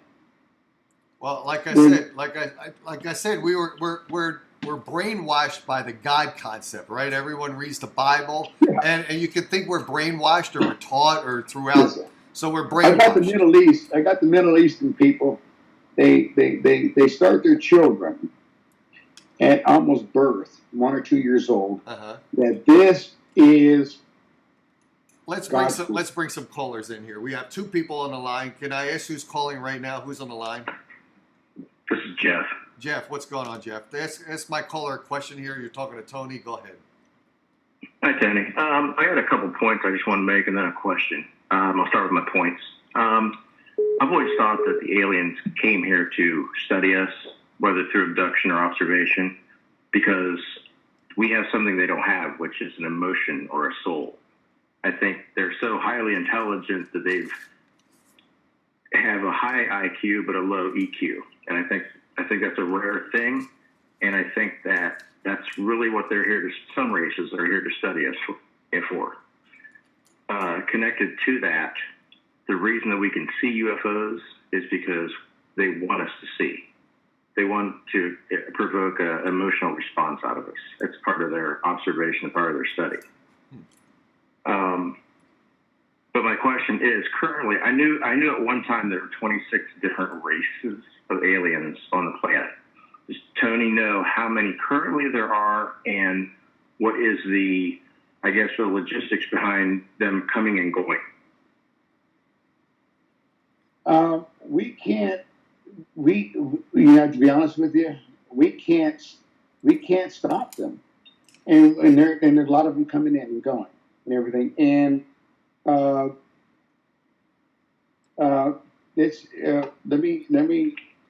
Dave. I did write down the questions. The question were, how many races are here now? There were 26 now. How many are there? Alien races amongst us. That I can't answer because nobody knows. Okay. If somebody tells you that there are 26 races, well, how do you know that? How come you know that and I don't know that? How did you know that, Jeff? How did you know that? Someone in my family works for a congruent department that Tony is associated with, and has told me at one point back in the late 90s there were 26 races currently on the planet doing some sort of long-term visitation. All right, there we go. All right, now listen. Now, first of all, what you need to understand is that we're an alien entity. You know why? Because we have a spirit. We have a spirit that lives forever. And let me tell you how that began. You see, after humans were genetically changed, an alien entity, a spirit alien entity that doesn't need the body, was created for them to come here and live on this planet forever and travel through multiple dimensions parallel to this world in different bodies in time. But there were spirits. Now, these were spirits put in bodies. Now, there wasn't a lot of them brought here. And so, as humans evolved and breeded with each other and multiplied and everything like that, the gene began to wear off their existence and in the spiritual form. So the aliens, they don't have spirits. And they admire us that we do because we have emotions and feelings. And we live forever. Now, I haven't gotten into paranormal activities yet, but I think that we all believe that there's life after death. Okay, well, if there's life after death, then if you believe that you have a spirit and it's going to live on this planet, well, then where are you going to go? Are you going to live and die until you grow old and the spirit goes into another dimension? Or are you going to be killed before you live your life out and end up being reincarnated, like a lot of them do? You see, because the spirits have the ability, we are a spirit alien entity in origin. The body was created for us to live in forever on this planet. Okay, so and it took us Tony, a while for us to wake up. I'm curious about this. So the interaction between aliens and human, because Jeff mentioned the emotions that we have that the aliens themselves do not have. when they breed with us as humans, when the aliens breed with us as humans, are they creating a hybrid that does have emotions at that point? No, because they're the emotion. Because you don't have a soul. If you don't have a soul, you can't create emotions. Uh-huh. You know, and the aliens know that.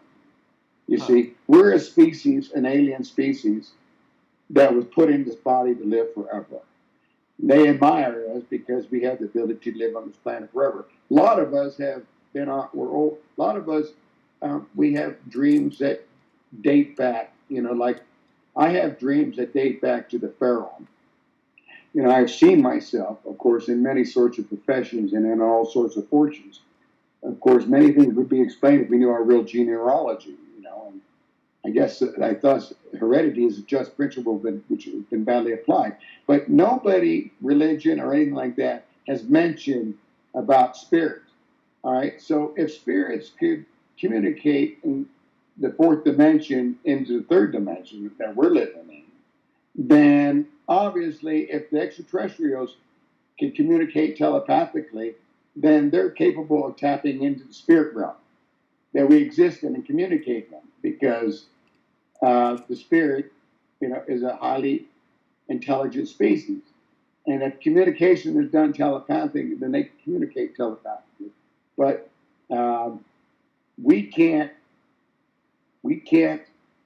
I guess we can't communicate with them, not unless they communicate with us, you know, telepathically, and or abduction and stuff like this. So they do. There's a lot of activity goes on, scientific activity they do, but the majority of them that are here now are very evil and sinister. And they're very dangerous. And actually, How do we know? What are they doing sinister? What are they doing right now? Are they controlling our government? Are they control? What are they doing sinisterly right now? They're killing humans. They're killing abducting humans. them. They're using them for body parts. How are they killing humans? For everything they can. My suggestion is that if you come in encounters with a UFO, get out of there. Don't get out. If you don't get out of there, you're going to be kidnapped without your consent or permission. And chances are you're going to be abducted. If you're lucky to come back from this abduction, you're going to be traumatized. If you don't come back, you disappear. I've got UFOs shooting and killing humans. I got planes disappearing. I've got UFOs kidnapping planes, ships, and planes. I do want to answer, though, that one specific incident that happened in Malaysia with. Let's since Jeff's on the line and he's this patient, I think he stayed on the line, so he may have a follow-up question. Jeff, did you have a follow-up question? Yeah, I did. I know he just recently said that most of the aliens are evil, violent towards humanity. Has he had any discussions with an alien race that is providing us a positive, a way to fix things, a way to defend ourselves, or are they just like, you know, it seems like he's gearing towards if they land, we'll blow them up and then they'll blow us up. So I just wondered what his experiences were on the positive side with, you know, whatever races he may have encountered. Well, yeah, there is a race that communicates with us, and they want us to clean up our act, and they've been actually patient with us. And then there's a side of the humans that don't want to comply, and you know, and don't want to do these things. And so there's a conflict of interest here, and and what I gather is that if I can't convince humans to get along with one another, help one another, be kind with one another, share with one another, and respect one another, and clean up the planet. I mean, I got my oceans full of garbage and toxic waste. I've got underground where toxic garbage is being buried. I mean, really, you have to think about it. I mean, 68% of fossil fuel is used for plastics and material. The other are used for automotive industrialization. And here's the thing, is that we have been programmed that we need all these material things, that we buy them. We have to have them made. We have to have them. We have to impress each other and everything like that. So who has time for UFOs? Who is concerned or cares about UFOs? I do, and my job is to uh, share this information with you, but I haven't really gotten in depth with what's going on because I haven't really heard the right questions. It's kind of hard for me to give you these answers if I don't get these right questions. Okay, well, what question are we missing where you would like to answer something we haven't asked you? So give me a for instance. You mentioned we're not asking the appropriate questions. Answer a question on your own. What should we ask you, and what would the answer be? Uh, uh, um, who created us? Let's start with that. Well, okay. Who created us? Okay, who created us? All right, my answer would be the aliens did. Okay. And through genetic engineering, and changing this body in order to get ready for the spirit entity species to come here and live on this planet and live in this planet forever, traveling through different bodies through time. And so we're aliens.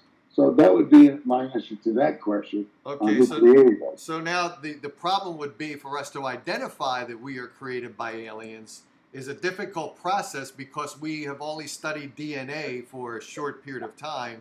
So we wouldn't be able to identify, oh my God, we did not come from this. This is our DNA now, unless we could analyze the DNA and say that the composition is not earthly. But I think the composition of humans is what is it? People say we're made of stardust. And how did stardust get here? Because at the beginning of planetary development, stardust was across the entire universe. So how can you pick out that one part of humanity that is not human, but it's alien? How could we possibly do that? It's like impossible to know that. Here's the thing, Dave. We have another caller. Let's take the caller here. Hi, this is Dave Darren. You're talking to Tony. You have a question? Yeah. Hey, Dave. This is Kurt. I just want to ask you, Tony. Hey, man. Everything that you're saying kind of sounds eerily similar to everything that they've been saying for centuries about how fallen angels have thought about humanity and their purpose here on Earth. Can you comment on that? Yeah, there were good angels and there were bad angels, but those angels that they're talking about were extraterrestrial beings. And there's a lot of them that are hostile, and they don't care about humans. They just want to use humans to get whatever they want and they need to survive on this planet. What do they need? They don't have no. Okay, what do they need and want? I think Jeff mentioned they need and want emotions that we have that they don't have. What else do we have that they need? What? Give me some other specifics. The ability to stay on this planet. Okay. If they can't stay on this planet, then they can't stay here. You see, I mean, that's why I've got aliens that could dematerialize and materialize at any given moment. You know, and so you got to look at that and say, geez, man, that's fascinating, man. How can they do that? Well, why do they want to stay here? Through the data that you've analyzed, why do they want to stay here? If this environment is not habitable to them, why would they just? There's certain minerals that they need. Why do they need it? Why do they need it? To survive on their planet? Why do they need the materials? No, to build the ships. I tell you, here's the bottom line. Well, hold on. To build the ships. Now, to have gotten here from that far distance away, obviously they had the materials on their planet to build the ships. They come here and they find materials that are not on their existing spaceship that traveled those light years of distance away. Why do they need anything from planet Earth to build that ship or to maintain the ship? Why do they need it? That's a good question. You know, obviously, it looks like we're entangled in a big mess here, and it's got to be straightened out because, frankly, I don't think that there's any one person other than myself that has cross-reference on all this stuff here to be able to explain it to you. I haven't even begun to get into details. Okay, we have another caller, so let's bring the caller in. I'm sorry to interrupt you. I don't want to really interrupt you, but I want to make sure that my callers get some content in here. So who's the caller? Identify yourself and ask Tony a question if you'd like. Yeah, hi. This is Sparky again. Hey, we really didn't really get into the element of disclosure. Again, Tony had written that he was going to have the government bring him a UFO and a couple of aliens, and this was going to happen in 2020. So I want to know if hard disclosure is what we can expect in 2020 and what his role will be and where will the craft and the aliens be displayed. Thanks so much. I'll take my answer off there. Okay, thanks, Mike. It all depends how humans are going to act. That's what it all depends upon.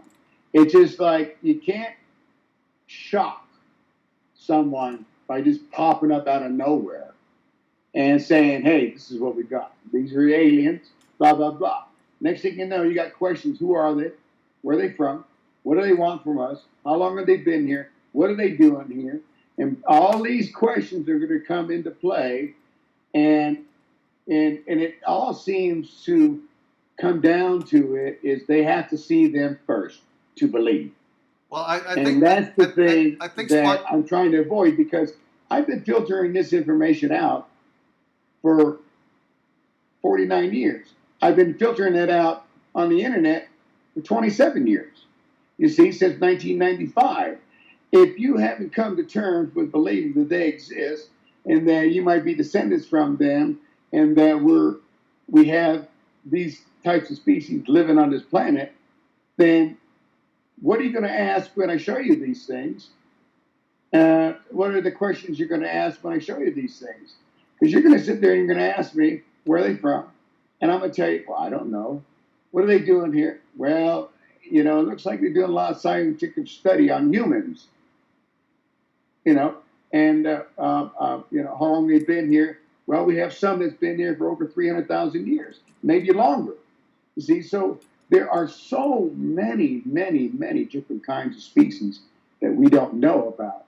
So to expect in 2020 for me to make a decision that is the public ready or not, I would have to say at this point that until I have the majority of the world's attention on this subject, I think I'll have to, let time go by and to see the percentage of people that want to know these things. Because you see, what's going on here is I've got species that's breeding with humans, controlling humans, and this is why we have all these evil problems on this planet going on. How are they breeding with us? Because if they can't survive on this planet, what are they taking us, abducting us, bringing up to their ships, and then breeding with us there? Well, they abduct female humans and they impregnate them, and they put a fetus in there, and then they abduct them again. After 3 months, they remove the fetus and develop the species in their own amber-looking fluid, and that creates them similar looking to humans. But that's the only way that they can survive, because without humans, they can't breed and stay here. And so what they're doing is they're breeding, and they're breeding their own kind off of humans' genetic makeup. Uh-huh. All these stories of all these different aliens, and then all the stories of people that's been abducted. I can't seem to get any information from the abductions of these cases, because obviously the abductee doesn't have anything to say other than his experience on what he experienced on the ship. Okay, But another caller. You probably heard the phone ring, so let's bring the caller in. Caller, you're on the air with Tony. What's going on, and what's your question? Has Tony ever attempted to romance an alien, and is that even possible? is what now? The caller asked if you've ever tried to have a romantic encounter with any of the aliens. I don't know if it was a funny caller. Well, the aliens. There are some aliens that do that with humans. The male humans, they'll breed with they'll get the male humans to have sex with them, so they could have their own breed of species going on. As far as romantic, They don't have emotions, right? So you can't be romantic with them because you're not going to right? be able to seduce them. Yeah. When you don't have no romantic or no soul or anything like that, you don't know what you're doing. Right. You have no clue. You don't know how that person's going to respond to anything. And what makes you think that he can communicate verbally with you? most of the communication that's going on is telepathically. They control your mind. All of a sudden, they step into your mind.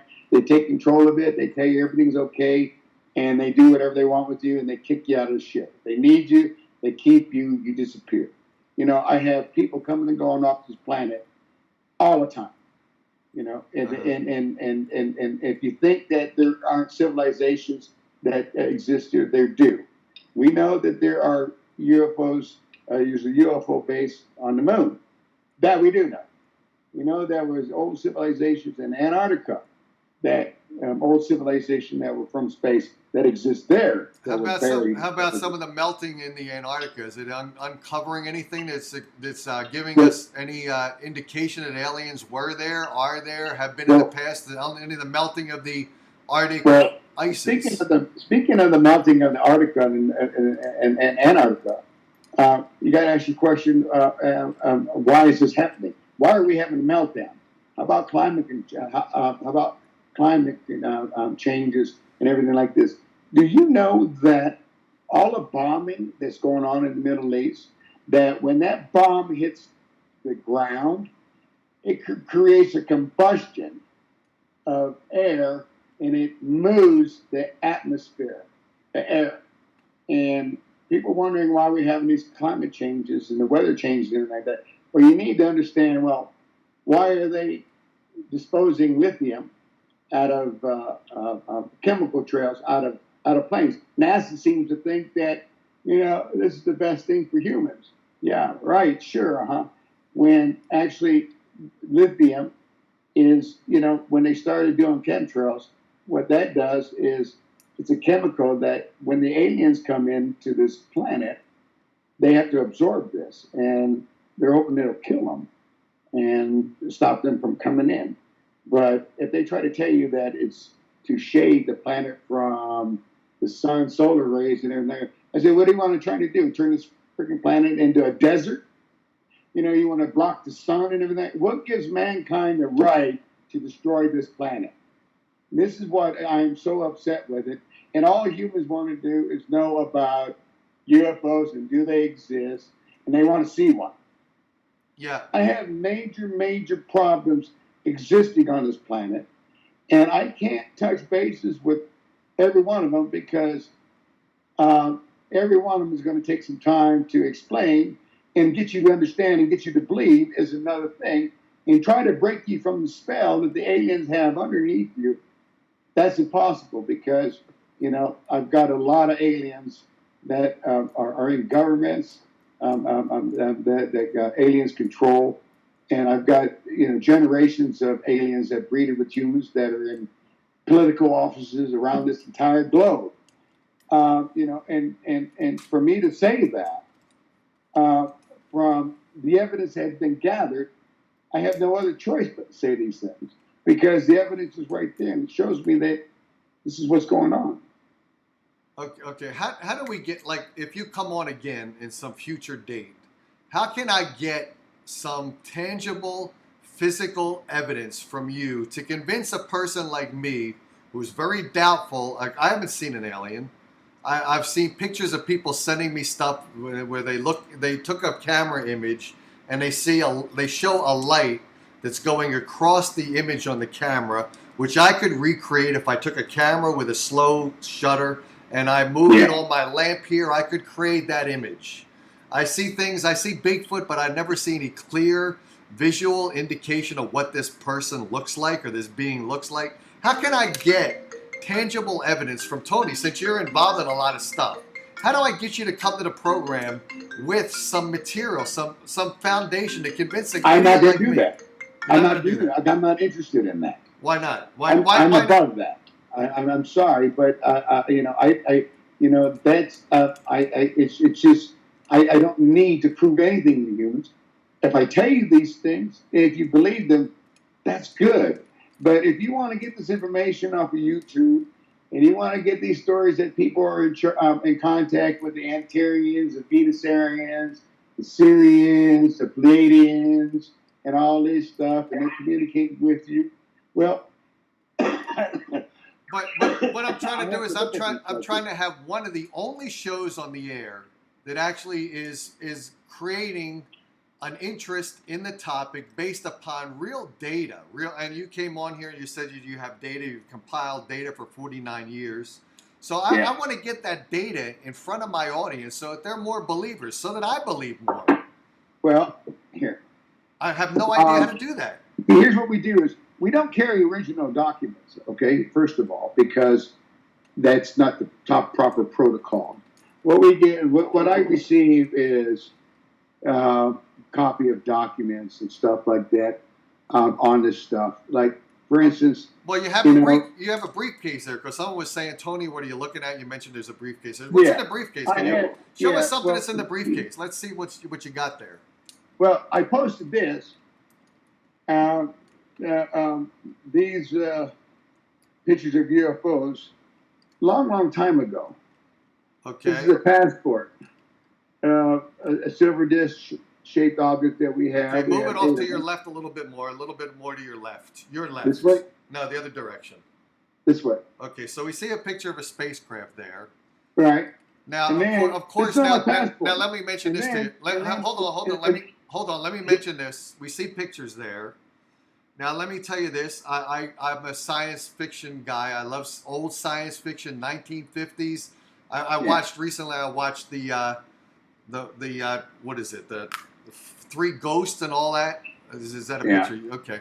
So now I see a picture there that when I watch movies on TV or TV shows, Lost in Space, I see black and white images. If I watch The Twilight Zone, I see black and white images. You showed me a black and white image there. That could be real. It could not be real. How do I get into my head that what Tony's showing me is real stuff? Well, how do I get that? What Tony is saying should be suffice. How about that we cut through all the red tape of proving this and proving that and wanting this and wanting that? How about convincing me that you believe in this and that it does exist, and that what are we going to do about it? And what's going on here? Because you see, I can sit here and I can show you documents left and right from UFOs and stuff like that. That's just a handful. I mean, and here's another handful, of military documents with evidence of what was confiscated from wrecks and stuff like this. I mean, I probably got over 600-700 documents in my briefcase, I actually, and here's a picture that I was involved in that I had taken in Florida. Let me get this out here. This is a picture of me and Stephen Greer in Sarasota, Florida in 2002, 3 months prior, before he had his press conference release. The colonel there set up the meeting for Stephen Greer to meet me in Florida. This was in 2002. That was just a meeting before, so I could brief him on what he was doing, what he gathered, what was his intentions. I had made that assessment on that situation when I produced this document right here. And you'll see when I produced another document. This is in 2001, excuse me. This is 2001 document that was created by the colonel that I had him put up about sharing this information with Stephen Greer, because I thought Stephen Greer would be the candidate for reaching out to the public, because I'm not a public person. I'm not into being in the limelight or want fame or fortune or anything in that nature. That's not my style. I'm a pretty laid-back person. So let me get back, because Sparky did ask the question. I think she's looking for the follow-up answer to this. But Sparky kind of put you on the spot, specifically about, I think she mentioned 2 aliens that are supposed to be presented to you. Is that, she mentioned 2 as a specific number. So I don't think... Well, was she talking about me bringing out aliens to show to the public? I think she was talking about, I'll read the question here. She says... let's see. She says, the government in 2020 will bring to you a UFO and 2 alien bodies. So did you tell our audience that you're going to be presented with a physical UFO and physically with two alien bodies?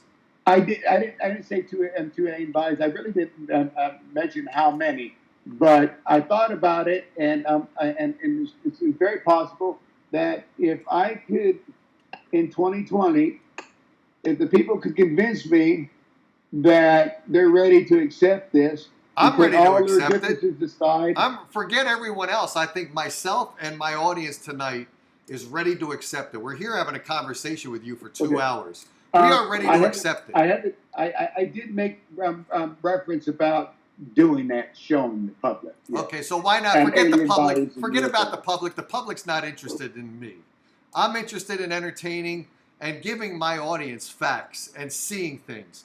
When you get presented with these aliens in 2020 and this UFO, forget about the rest of the public. Show my audience and me what you come up with. Well, about what?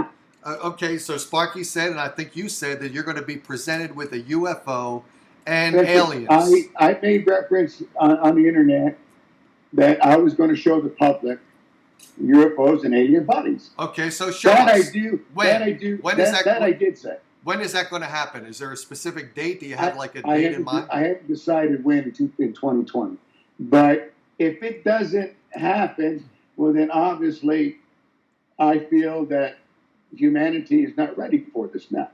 But we are. But we are. We're ready. I've been filtering this information out for 49 years and 23 years on the internet. So my objective in the beginning was, instead of going to contingency plan A, keep it a secret, I chose contingency plan B to filter this information out over a long period of time. Okay, forget plan A and plan B. I'm telling you right now, I got 23 people that are making comments this second. That's not a whole lot, so it's not going to be fearful for you to show those bodies and that alien craft to me and my audience. I think we're mature enough to handle it. If we see an alien body there, we want to see it. But you're not the only person that I have to concern myself with. Okay. I've got 7.9 billion people on this planet I need to concern myself with. Okay. What people seem to think is, one thing about humans, especially in America, is they want everything handed to them on a golden platter. They want. They want to know this, they want to know that. Why? Why? I mean, knowing it, why? Because is it going to change your life? Are you going to be a part of it? Are you going to fear it?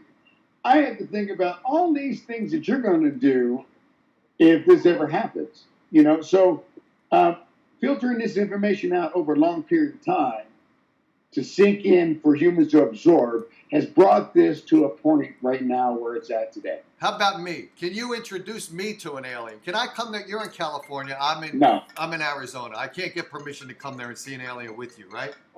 No, I can't show you an alien because it's impossible. But you can. Okay, but you can see it, but you cannot share it because of the 7.9 million people versus my audience of a couple hundred people. Yeah, it's because, if I can't reach out to, I need at least 85% of the world's population. I figured that would be suffice enough to, okay, here you go, I'll show you.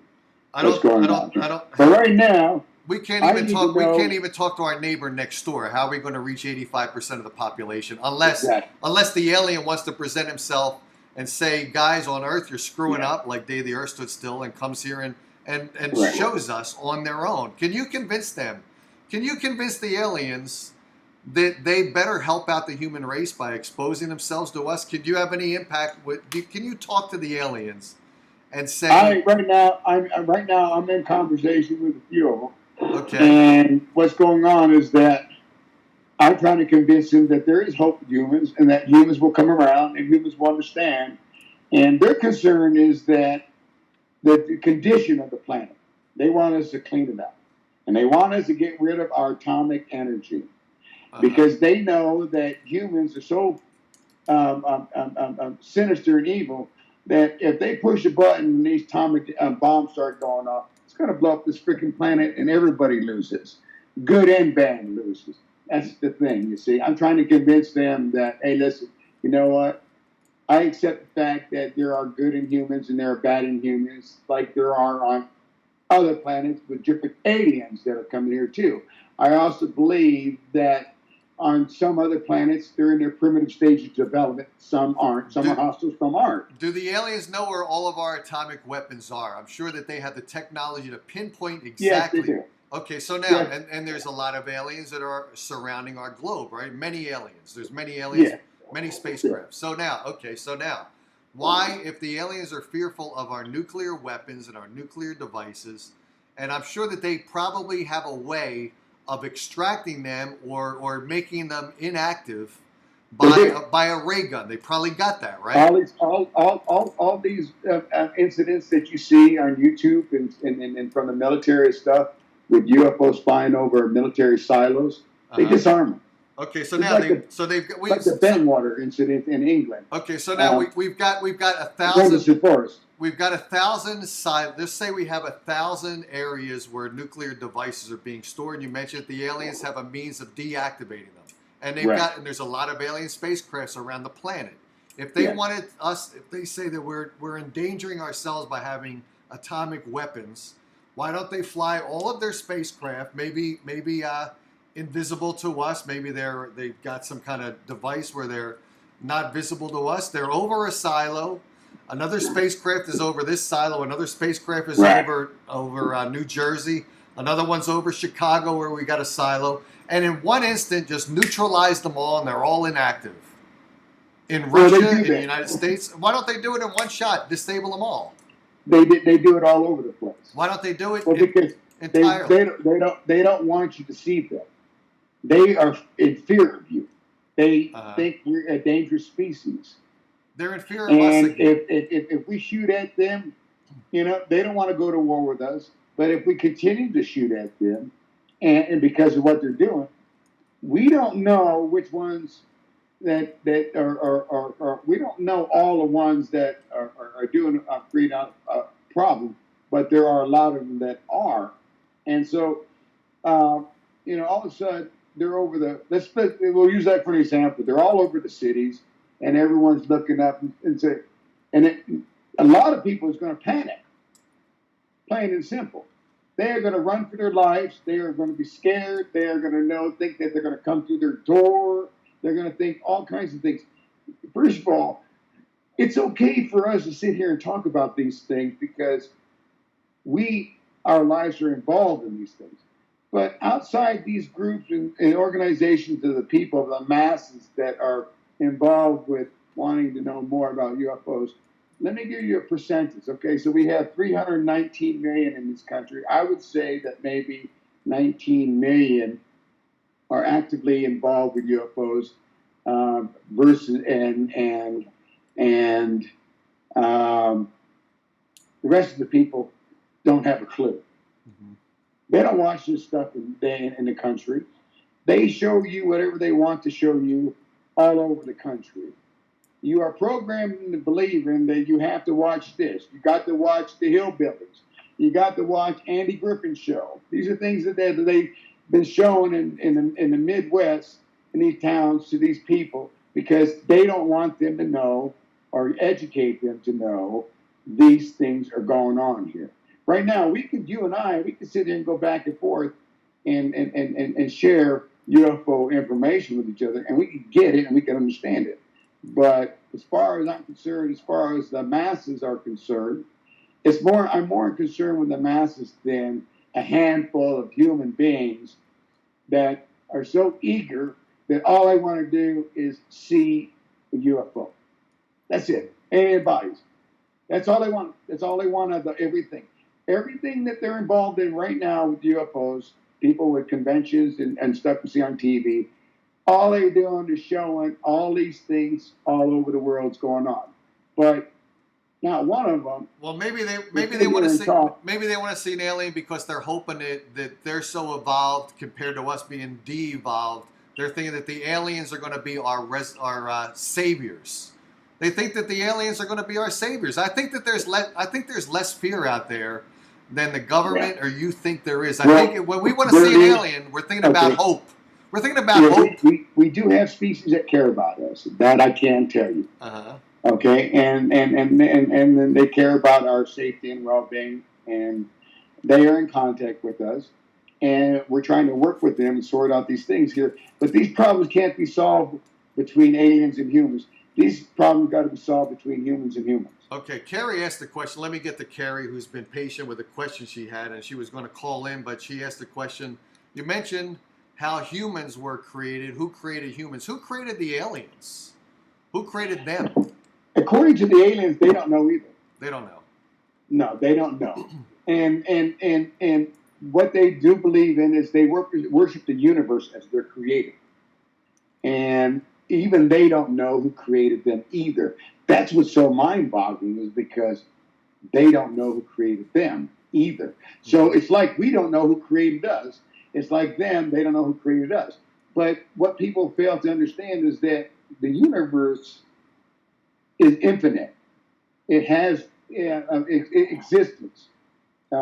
It has no end and it has no beginning. It's infinite.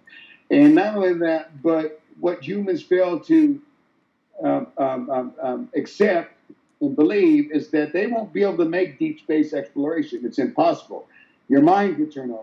The G-force is so powerful that it would kill you, because you have to travel over one times the speed of light to keep up with time. What I gathered from what they were saying is that space and time aren't conquered by space and time, but by spacelessness and timelessness, which means space and time collapse within themselves and create unidirectional null time, meaning that you have to reach out to space and pull it back like a vacuum and then thrust yourself into it. If not, you'd cease to be three-dimensional, which not assist your observation. So humans got this idea, well, we got this alien technology, we could travel to the moon, we could set up bases, and all this blah, blah, blah, blah, blah, blah stuff. You know, they don't realize that they don't have any ability, as far as I'm concerned, to be able to get through the Van Allen radiation. Now, okay, I'm confused on this. So you don't think we've actually gone to the moon? You don't think any NASA spacecraft has gone to the moon? Machines have. You see, here's the thing that what people fail to understand is that we're on a gravity. Our galaxy is on a magnetic field. All the planets are aligned for a specific reason. The only way that we can study these planets is we can't send a capsule, a satellite, to these planets. There's no way that mankind has ever done that. The only way that he's been to these planets is all he does is he takes it up, shoots it outside the magnetic belt, and the planets come to him, and then he takes the photographs. So now, why with all this alien technology that's here, that we're involved with working with the aliens with, why isn't that NASA vehicle that went to the moon, supposedly the Apollo spaceship, why wasn't that created by human and alien with their alien solution of how to get to the moon? They've obviously come to planet Earth, so they've gone through the Van Allen belt to get here. When they came to the conclusion that human species are a dangerous species with atomic weaponry, and they want to take that out in space, that was a major concern. And major concern, because they don't want humans to be able to make deep space exploration. And when I told them that you're not genetically engineered to be able to do that, they couldn't accept that.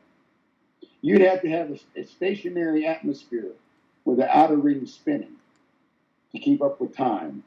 Yeah, I said, humans are on this planet and they will stay here for the rest of their existence. They will not be able to go anywhere. If they think that they go to Mars, go ahead. If they have you convinced that they're going to Mars, go ahead and believe it. All right? But watch this happen.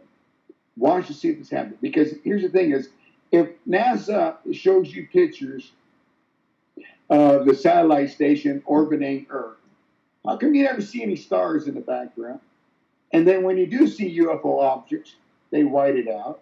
And then when you do see the satellite, all you do is see black skies behind the Earth and the satellite just going by and looking at Earth and blah, blah, blah. So you see, deception and deceit and is a psychological thing. And what we have here is we have a intersituational, multi-dimensional psychological problem going on here. And as far as I'm concerned, you know, you asking me questions about and people asking me questions about this, and that, about UFOs and everything like that. I'm telling you everything that what I know, and I'm sure that nobody else is going to go there. I'll tell you, this is what frustrates a person like me, or frustrates the entire American population, is we can watch a TV program that got ancient aliens on, right? They got the experts out there. They're talking very well. They're very scripted. They're very factual, but we can't interact with them on TV. They're on the TV program. They did a pre-recorded show. We can't ask them questions to really understand what we're watching, what we're listening to. We can't. All they want to do is show you that this ancient civilization existed. Right. So I can't. And these are the artifacts, and these are the things, blah, blah, blah. But nobody's going to step up the plate and say, oh, yeah, they've been here. Oh, yeah, they've been mingling with humans. Oh, yeah, they've been around, and humans been interacting with them and everything. They're not going to say that.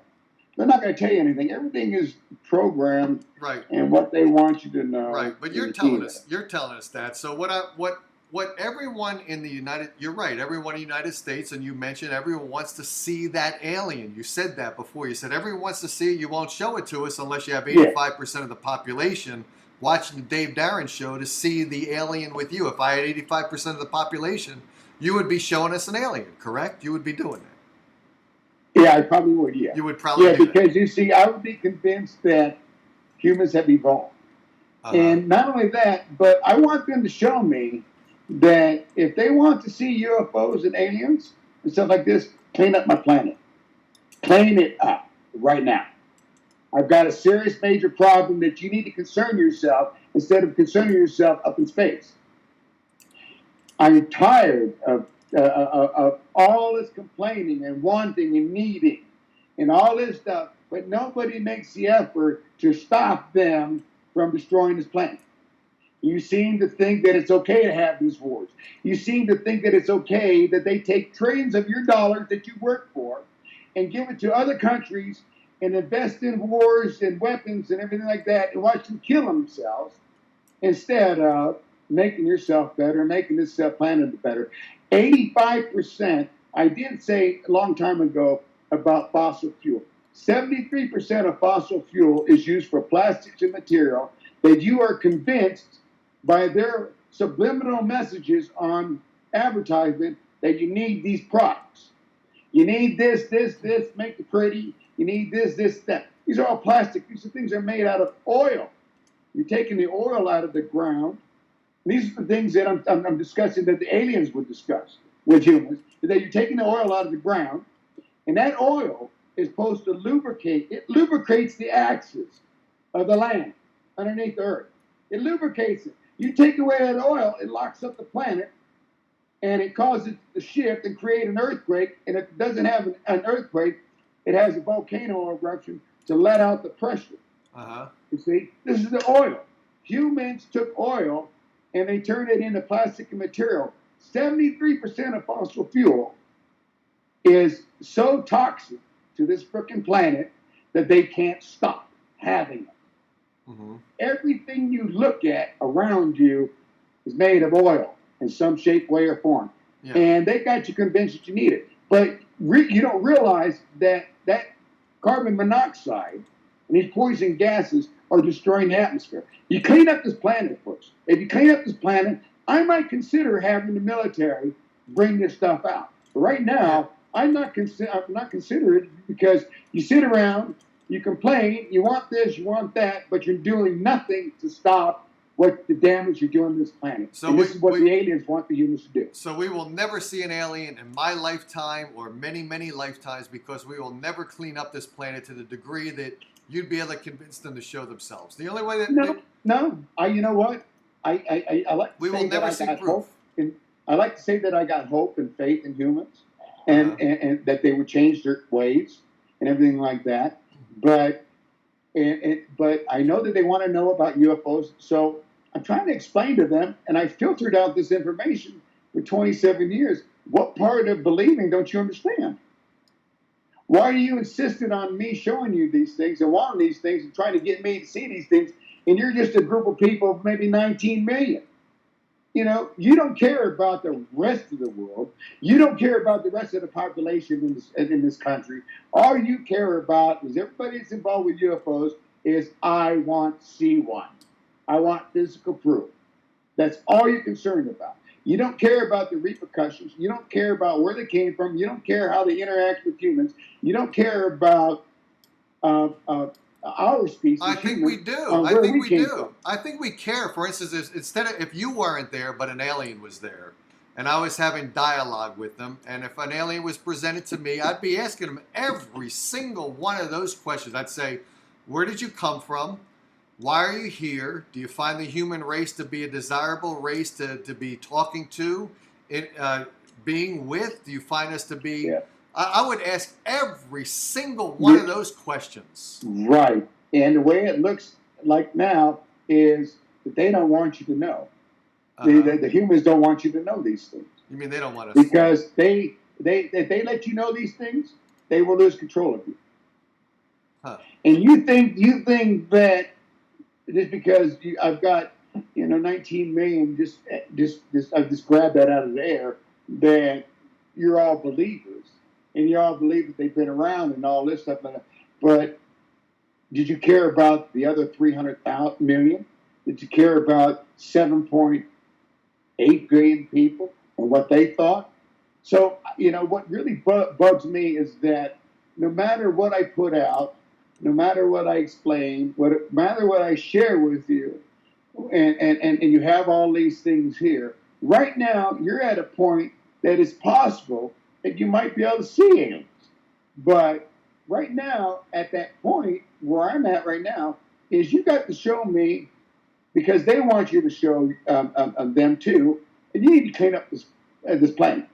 You need to clean up this planet. And if you think that, you think it's important for you to know that they exist, I got news for you. That ain't got nothing to do with what needs to be done. You clean up this planet, you'll have an understanding. Well, why to show that you care. Why are the aliens talking to you? I mean, if you're saying that you want to... I have over 120 cultures in my genetic makeup, Dave. My family gene goes all the way back to Egypt. I'm from the Moor family. We built Egypt. We were the Masons. Uh-huh. We built Egypt. We built Europe. We built everything with masonry. The Masonries did. We did. We hold these secrets. We have these secrets. We have all this knowledge and wisdom and everything like that passed down through generations. And in those genes of my genetic makeup of over 120 cultures, I know that a lot of them had encounters with UFOs. And I know a lot of them were breeds from them. And I had this information in my DNA. And not only that, because of my spirit and my spirit entity that exists in me, and I have these memories that date back to the Pharaoh, where I've seen myself in many sorts of professions and all sorts of fortunes. How do you explain this to the common folk out there that's hooked on, like in the Middle East, you got the Southern Baptist belt, you got the Catholics, the Protestants, religions, Jewish and everything like that. You got all kinds of stuff like that. How do you convince them that UFOs do exist? Because they're not involved with them, because they don't show them these things. Okay, this is kind of what I'm stuck with. I'm stuck with this. I am really stuck with this. How do you convince me? We've got Monica here. We got Jeff here. We've got property of U.S. Treasury here. We got ruins of coolness here. We got John here. We got all these people here. I tell you what. Let's pick one. Why don't we pick Monica? Okay, let's pick Monica. What has to say. Okay, let's see. Okay, so hopefully Monica knows that we're talking about her right now. We got Monica here. I'm hoping Monica will ask a question or commentary, but how do we convince Monica that there are aliens among us? How do we do that? I'm a guy that is involved in science for a long time. I'm a mechanical engineer. Right now I work on projects when I'm involved in a project, I have to give almost a roadmap, and that's actually what they call it, a roadmap of believability that we're going to create a product. Here's how we start. Here's how we move to the next progression. Here's how we have a demonstration of the product. Here's how we bring the product to launch. Here's how we make sure that the product's working and we monitor it. There's a whole life cycle of that product.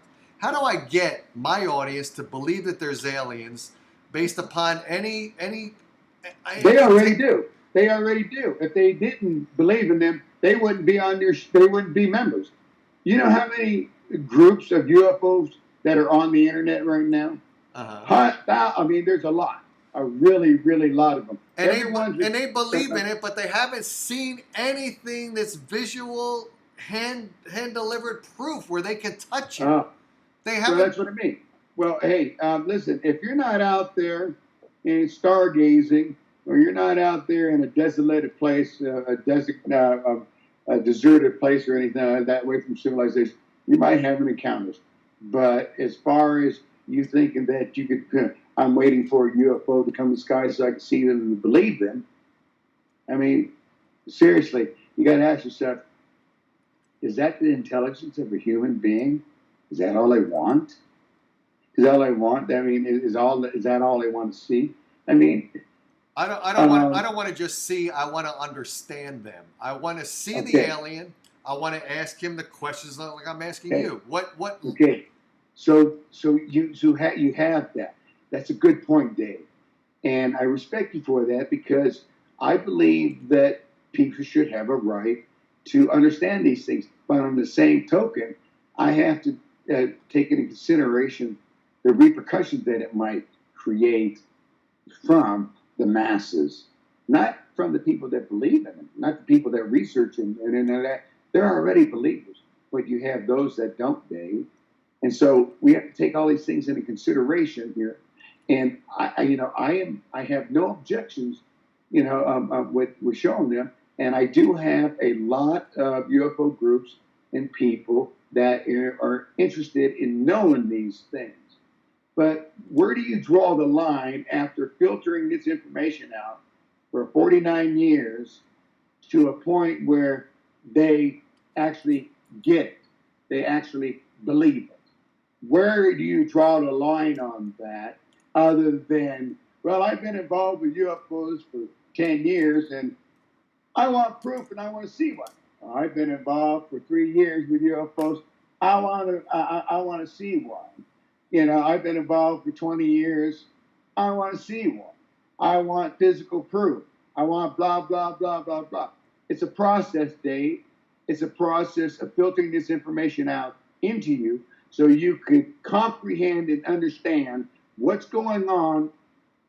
So in the future, if it does happen, then you'll be prepared and you won't panic. We'll never be prepared because some of the human race is living in some of these third world countries. They can't even understand where they're going to get their next meal from. So how are they possibly going to comprehend aliens? They don't. So we have no hope at all of ever seeing an alien. I've got primitive countries that believe in UFOs. I have primitive countries that have evidence of UFOs, bodies, aliens, and all this stuff. I have all the physical proof that these people have found actually alien proof all over this world that's available. To get them to share these things, you got to reach out to them, find them, and get this information. This information, you could find this on the internet.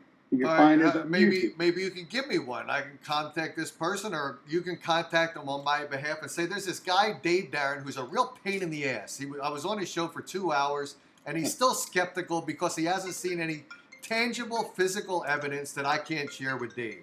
How can I reach out to that person? We got another call here. Let me get the call. Hey, this is Dave Darren. You're on the Dave Darren Show along with Tony. What's going on? Hello? You are on the air. Would you like to ask a question of Tony? Yeah, can you hear me? Yeah, now I do. I hear you now. Okay. I just came back on. This is Jeff. I don't think we're going to get disclosure from these government types. They have their own agenda. the disclosure is going to come from the aliens themselves or the 7.9 billion people who you referred to earlier. We haven't got anything of substantial evidence from the government or from these guardians of truth, like people like Tony, who are filtering out information over 49 years. So the aliens, they're going to give us more information sooner. We're going to get our own proof. Disclosure doesn't mean that we need to have the government tell us what to think. We need to think on our own. We need to get our own evidence. This game that they play with this, I can't tell you this, I can't show you this. I've seen a craft. I've seen aliens. You know, I'm over that. That whole 85% percentage. How does he measure that? It's just a whole game where, you know, we can't give you this now because you're not ready, or I need to reach a certain percentage of attention before, you know, I can pull this information out and show you. You know, we're going about the wrong way. We're asking for disclosure from the wrong people. Can you imagine being in my position and being in their position on acknowledging that their presence is here on Earth? I mean, can you imagine the masses? When I say 85% of the population, I mean 7.9 billion people believe that we're not alone in this universe. It's 85%, so that's a pretty good percentage of people believe in that UFOs exist. But where was I going with this? Help me out here, Dave. My mind has just slipped here a second. Yeah, I don't blame you. But go. The question. Jeff, what was your question, Jeff? I'm sorry also. I'm trying to listen. No, that's okay. One of them was, how does he measure this 85% interest? If he says 85% of the people, you know, he believes that they believe and they want to know, and he's going to show us or whatever he's going to do. How is he measuring that 85%? Oh, how are we measuring that? From gathering intel from all over this world and everybody involved in it. Don't you think that all these countries that are on this planet, do you know they have ancient history of alien activity and artifacts in their countries? Don't you think these people know that? Don't you think they share that with each other? We don't even know what's going on in other countries. That's what really mind boggles me, is because our country does not show us the activities that are going on in different countries and the cultures and how they're living and all the beautiful things going on. The only thing that our country shows is war and killing. That's all they do. They put fear and war in you, and that's all they show you. They don't show anything about what's going on in different cultures. I see all these beautiful cultures in this world and all the beautiful things that they have created and all the ancient artifacts that they have discovered and they share with each other. But the United States doesn't share that with us. They hold back information because they don't want you to know. The reason why they don't want you to know is because it'll break down their program system of how to squeeze all the working money out of your pocket so they can invest trillions of dollars in underground bases and give other countries this and other countries that and blah, blah, blah, and this, that, and they can't even help their own country or its own people. I've got poverty running around all over this country. I've got people that can't afford to buy a home and educate their children and send them to college because they got it so set up that they squeeze every penny out of you. They give you all these stipulations, regulations, guidelines, fines, laws, and everything like that. I mean, every day they are creating laws that of all the things that you cannot do. So, Tony, how do you feel? How do you personally feel being one of the people that we're calling out right now is not sharing information with us? You've got more information than you're giving us, and do you feel guilty at all for not disseminating information on this program right now to my guests? No, because there's so much to talk about, Dave, and I will get into these things. But right now, I'm just kind of sorting out all these different things that we're going on through right now. And when I do want to tell you the story, I'll tell you the story, but I'm going to take you all the way back in the time where it all began. And then I'm going to bring it up, and I'm going to tell you these things. And if you can't believe them or accept them, that's fine. I don't care. But if you do believe that this is what happened, the chances are that you're going to learn something from what I'm sharing with you. Okay, let me ask Jeff. Let me ask Jeff first if he has any follow-up question. Jeff, did you have any follow-up question before Tony gives us some more details? Well, no, because he totally evaded my original question. He stated earlier in the interview that if he reached 85% of people that believe, that he would show us something of substantial evidence. So what I'm asking him is, how is he measuring the percentage of the population that is interested and who believe, so that he can chart, like, are we at like 50% right now? Where How are we I at get on that this, percentage? on his chart I've gathered this percentage from all the countries and what's going on and their involvement with UFOs and what the people know and what the people believe from all these countries. And so when I combined all these countries and the population and everything like that, I could say that I'm comfortable with believing that you got 85% that believe that we're not alone. But if we go any farther than that, that's all they know. But they do believe that we're not alone in the universe. And from like every country, and you take that percentage, and then you take that percentage from all these countries, and you combine them, and you look at 7.9 billion people, you got 85% of that, which would be what, Dave? 6 billion people? Yeah, about. Right. About somewhere 6 billion people. That's a lot of people. So gathering this information and getting this percentage is you have to go into these countries and you have to see their UFO information that they obtain.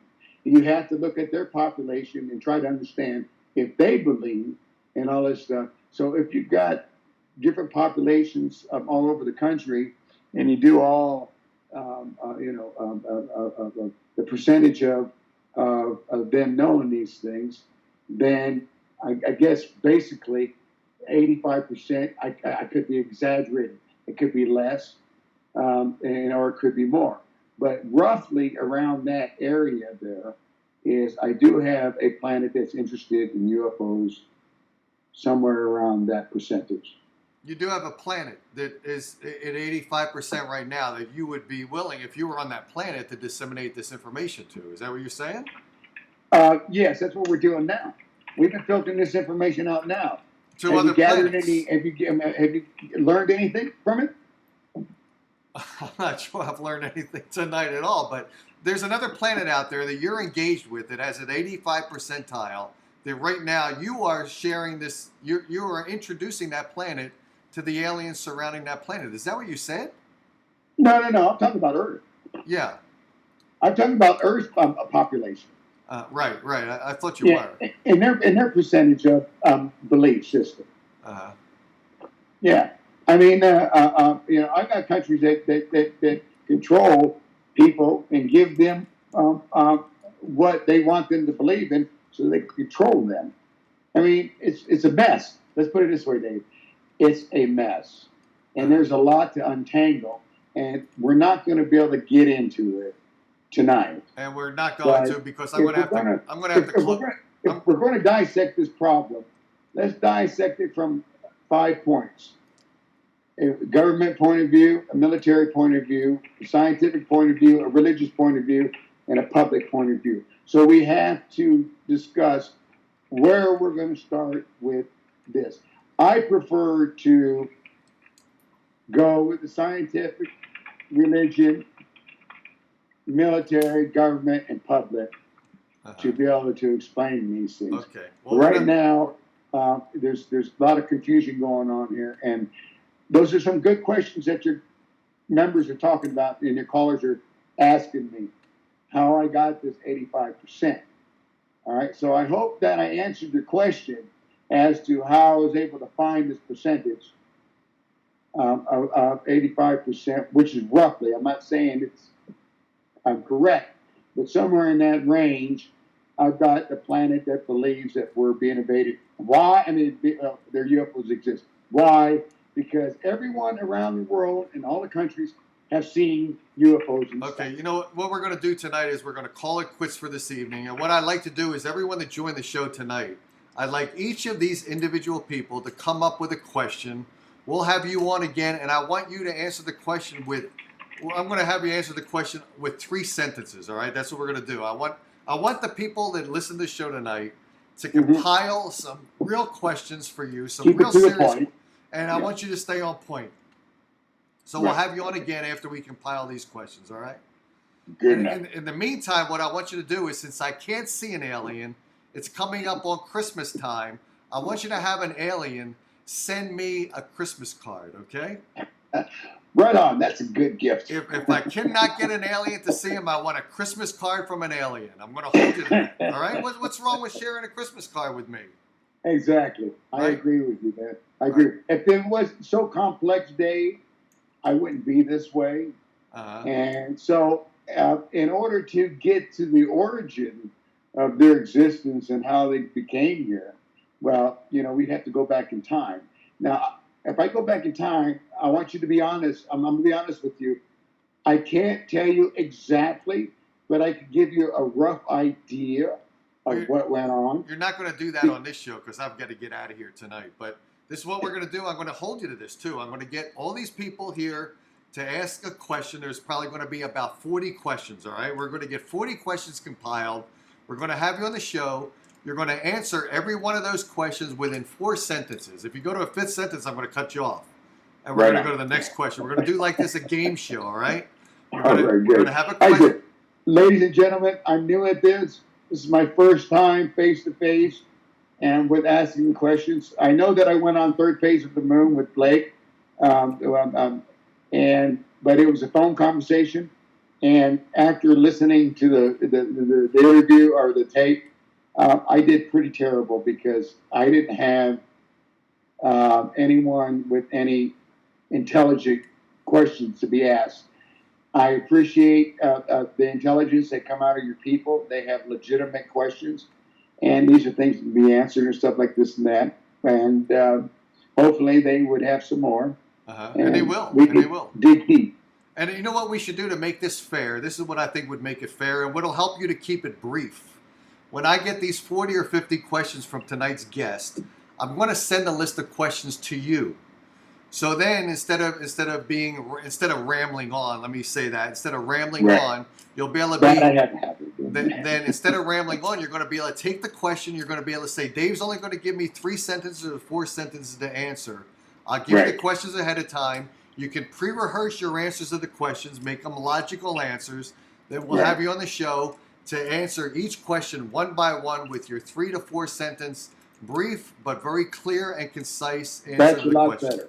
We'll do it that way. That's a lot better because, that's a lot better because we don't have enough questions, important questions to ask. Okay, and we're picking at these things.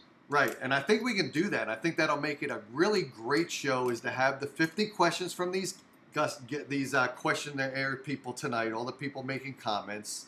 I'll send them to you. Make sure you stick on target. 3 to 4 sentences on each question. Answer them directly online, and then after we're through them, then we can do a Q&A session randomly, okay? Yeah. Okay. Well, yeah, I mean, you're right about that because I know my system tells me, man, stick to the point, keep it simple, and don't ramble on and stretch it out to this, and that. I have to get used to this because once you get started meeting with UFOs, I'll probably be, I could talk about this for 8 or 9 hours straight. And it would be fine with me. But unfortunately, we don't have that time. And I tell you what, I really enjoyed your audience. And I want to thank them for their questions. And I hopefully that if they come back on and I'm here again, I will be ready to answer their questions. I think it would be better for me to have the questions in advance. Yeah, and that's what we'll do. So hopefully I'll get the questions from them maybe over the course of, now it's coming up on Christmas. I can't have all these people sending me questions because they're probably busy with family and all that. But hopefully between now and the end of the year, I'll get a majority of the questions, and we'll have you on sometime like February-ish. Because that'll give you an opportunity to review the questions, get your answers, give you enough time, 2 or 3 weeks to compile your answers. Then you'll come on and we'll have a great show at that point because it'll be right on point. Dave, I don't want questions about. I mean, I understand these questions; they're admirable, and I'm trying to answer your question, everything like that. But I have a problem here, and I have a bigger concern than the questions that your audience is asking. And I think maybe they need to ask me some more deeper questions instead of me wanting to point fingers and tell you this group exists and that group exists and we're doing this and we're doing that and everything like that. When it's obvious, all of this is going on right now. Okay, well, we'll spend time with it. For instance, if someone like Carrie asked the question, I filter it to you to answer it, and you contact Dave Darren, you say, I'm not going to answer this question, here's why. I'll give it back to Carrie, and I'll say, Carrie, this question was thrown out, give me a secondary question, and here's the reason why. So I'll do that. We'll figure it out, and we'll have you on sometime in February. No time limit, maybe March if it's taking longer than that, but we'll have you on again, and we'll keep you on point for the next show. Great. Okay. Thank you. All right. And that's all we got for tonight. I'm going to hang up on you now. I'm going to thank the audience for sticking with us for the 3 hours we've been on the air. I'm going to thank my wife for staying out of the bathroom because she wanted to take a shower for the last 3 hours. So there we go, Tony. All right. So you all right, buddy. You kept my wife all dirty tonight. She's not clean yet. All right. So that's all we got for tonight. And I'll talk to you probably in a couple months. We'll have you back on. Okay, great. Thank you, Dave. And it was a pleasure, and I appreciate being here, and I look forward to it. Thank you. Okay, have a great Christmas, and I'll talk to you and the audience at some point. I'll do the Thank closing. You, and everyone else, have a nice Christmas, and may peace and love be in your heart, and everything will be just fine, one situation at a time. All right, cool. Tony, I'll see you later on. Cheers. All right, buddy. Okay, this is Dave Darren. I'm going to log off for now. You're probably seeing my background full of all these folders because I'm somewhat disorganized periodically, but that's all we got tonight. Let me see if I can find my closing song after all that. Okay, I found it, and thanks guys for joining the show, and I will talk to you next Thursday for sure. Do you know the Dave Darren Show? He used to be on terrestrial radio, but he got fired. Here comes the boss fella now. Dave Darren.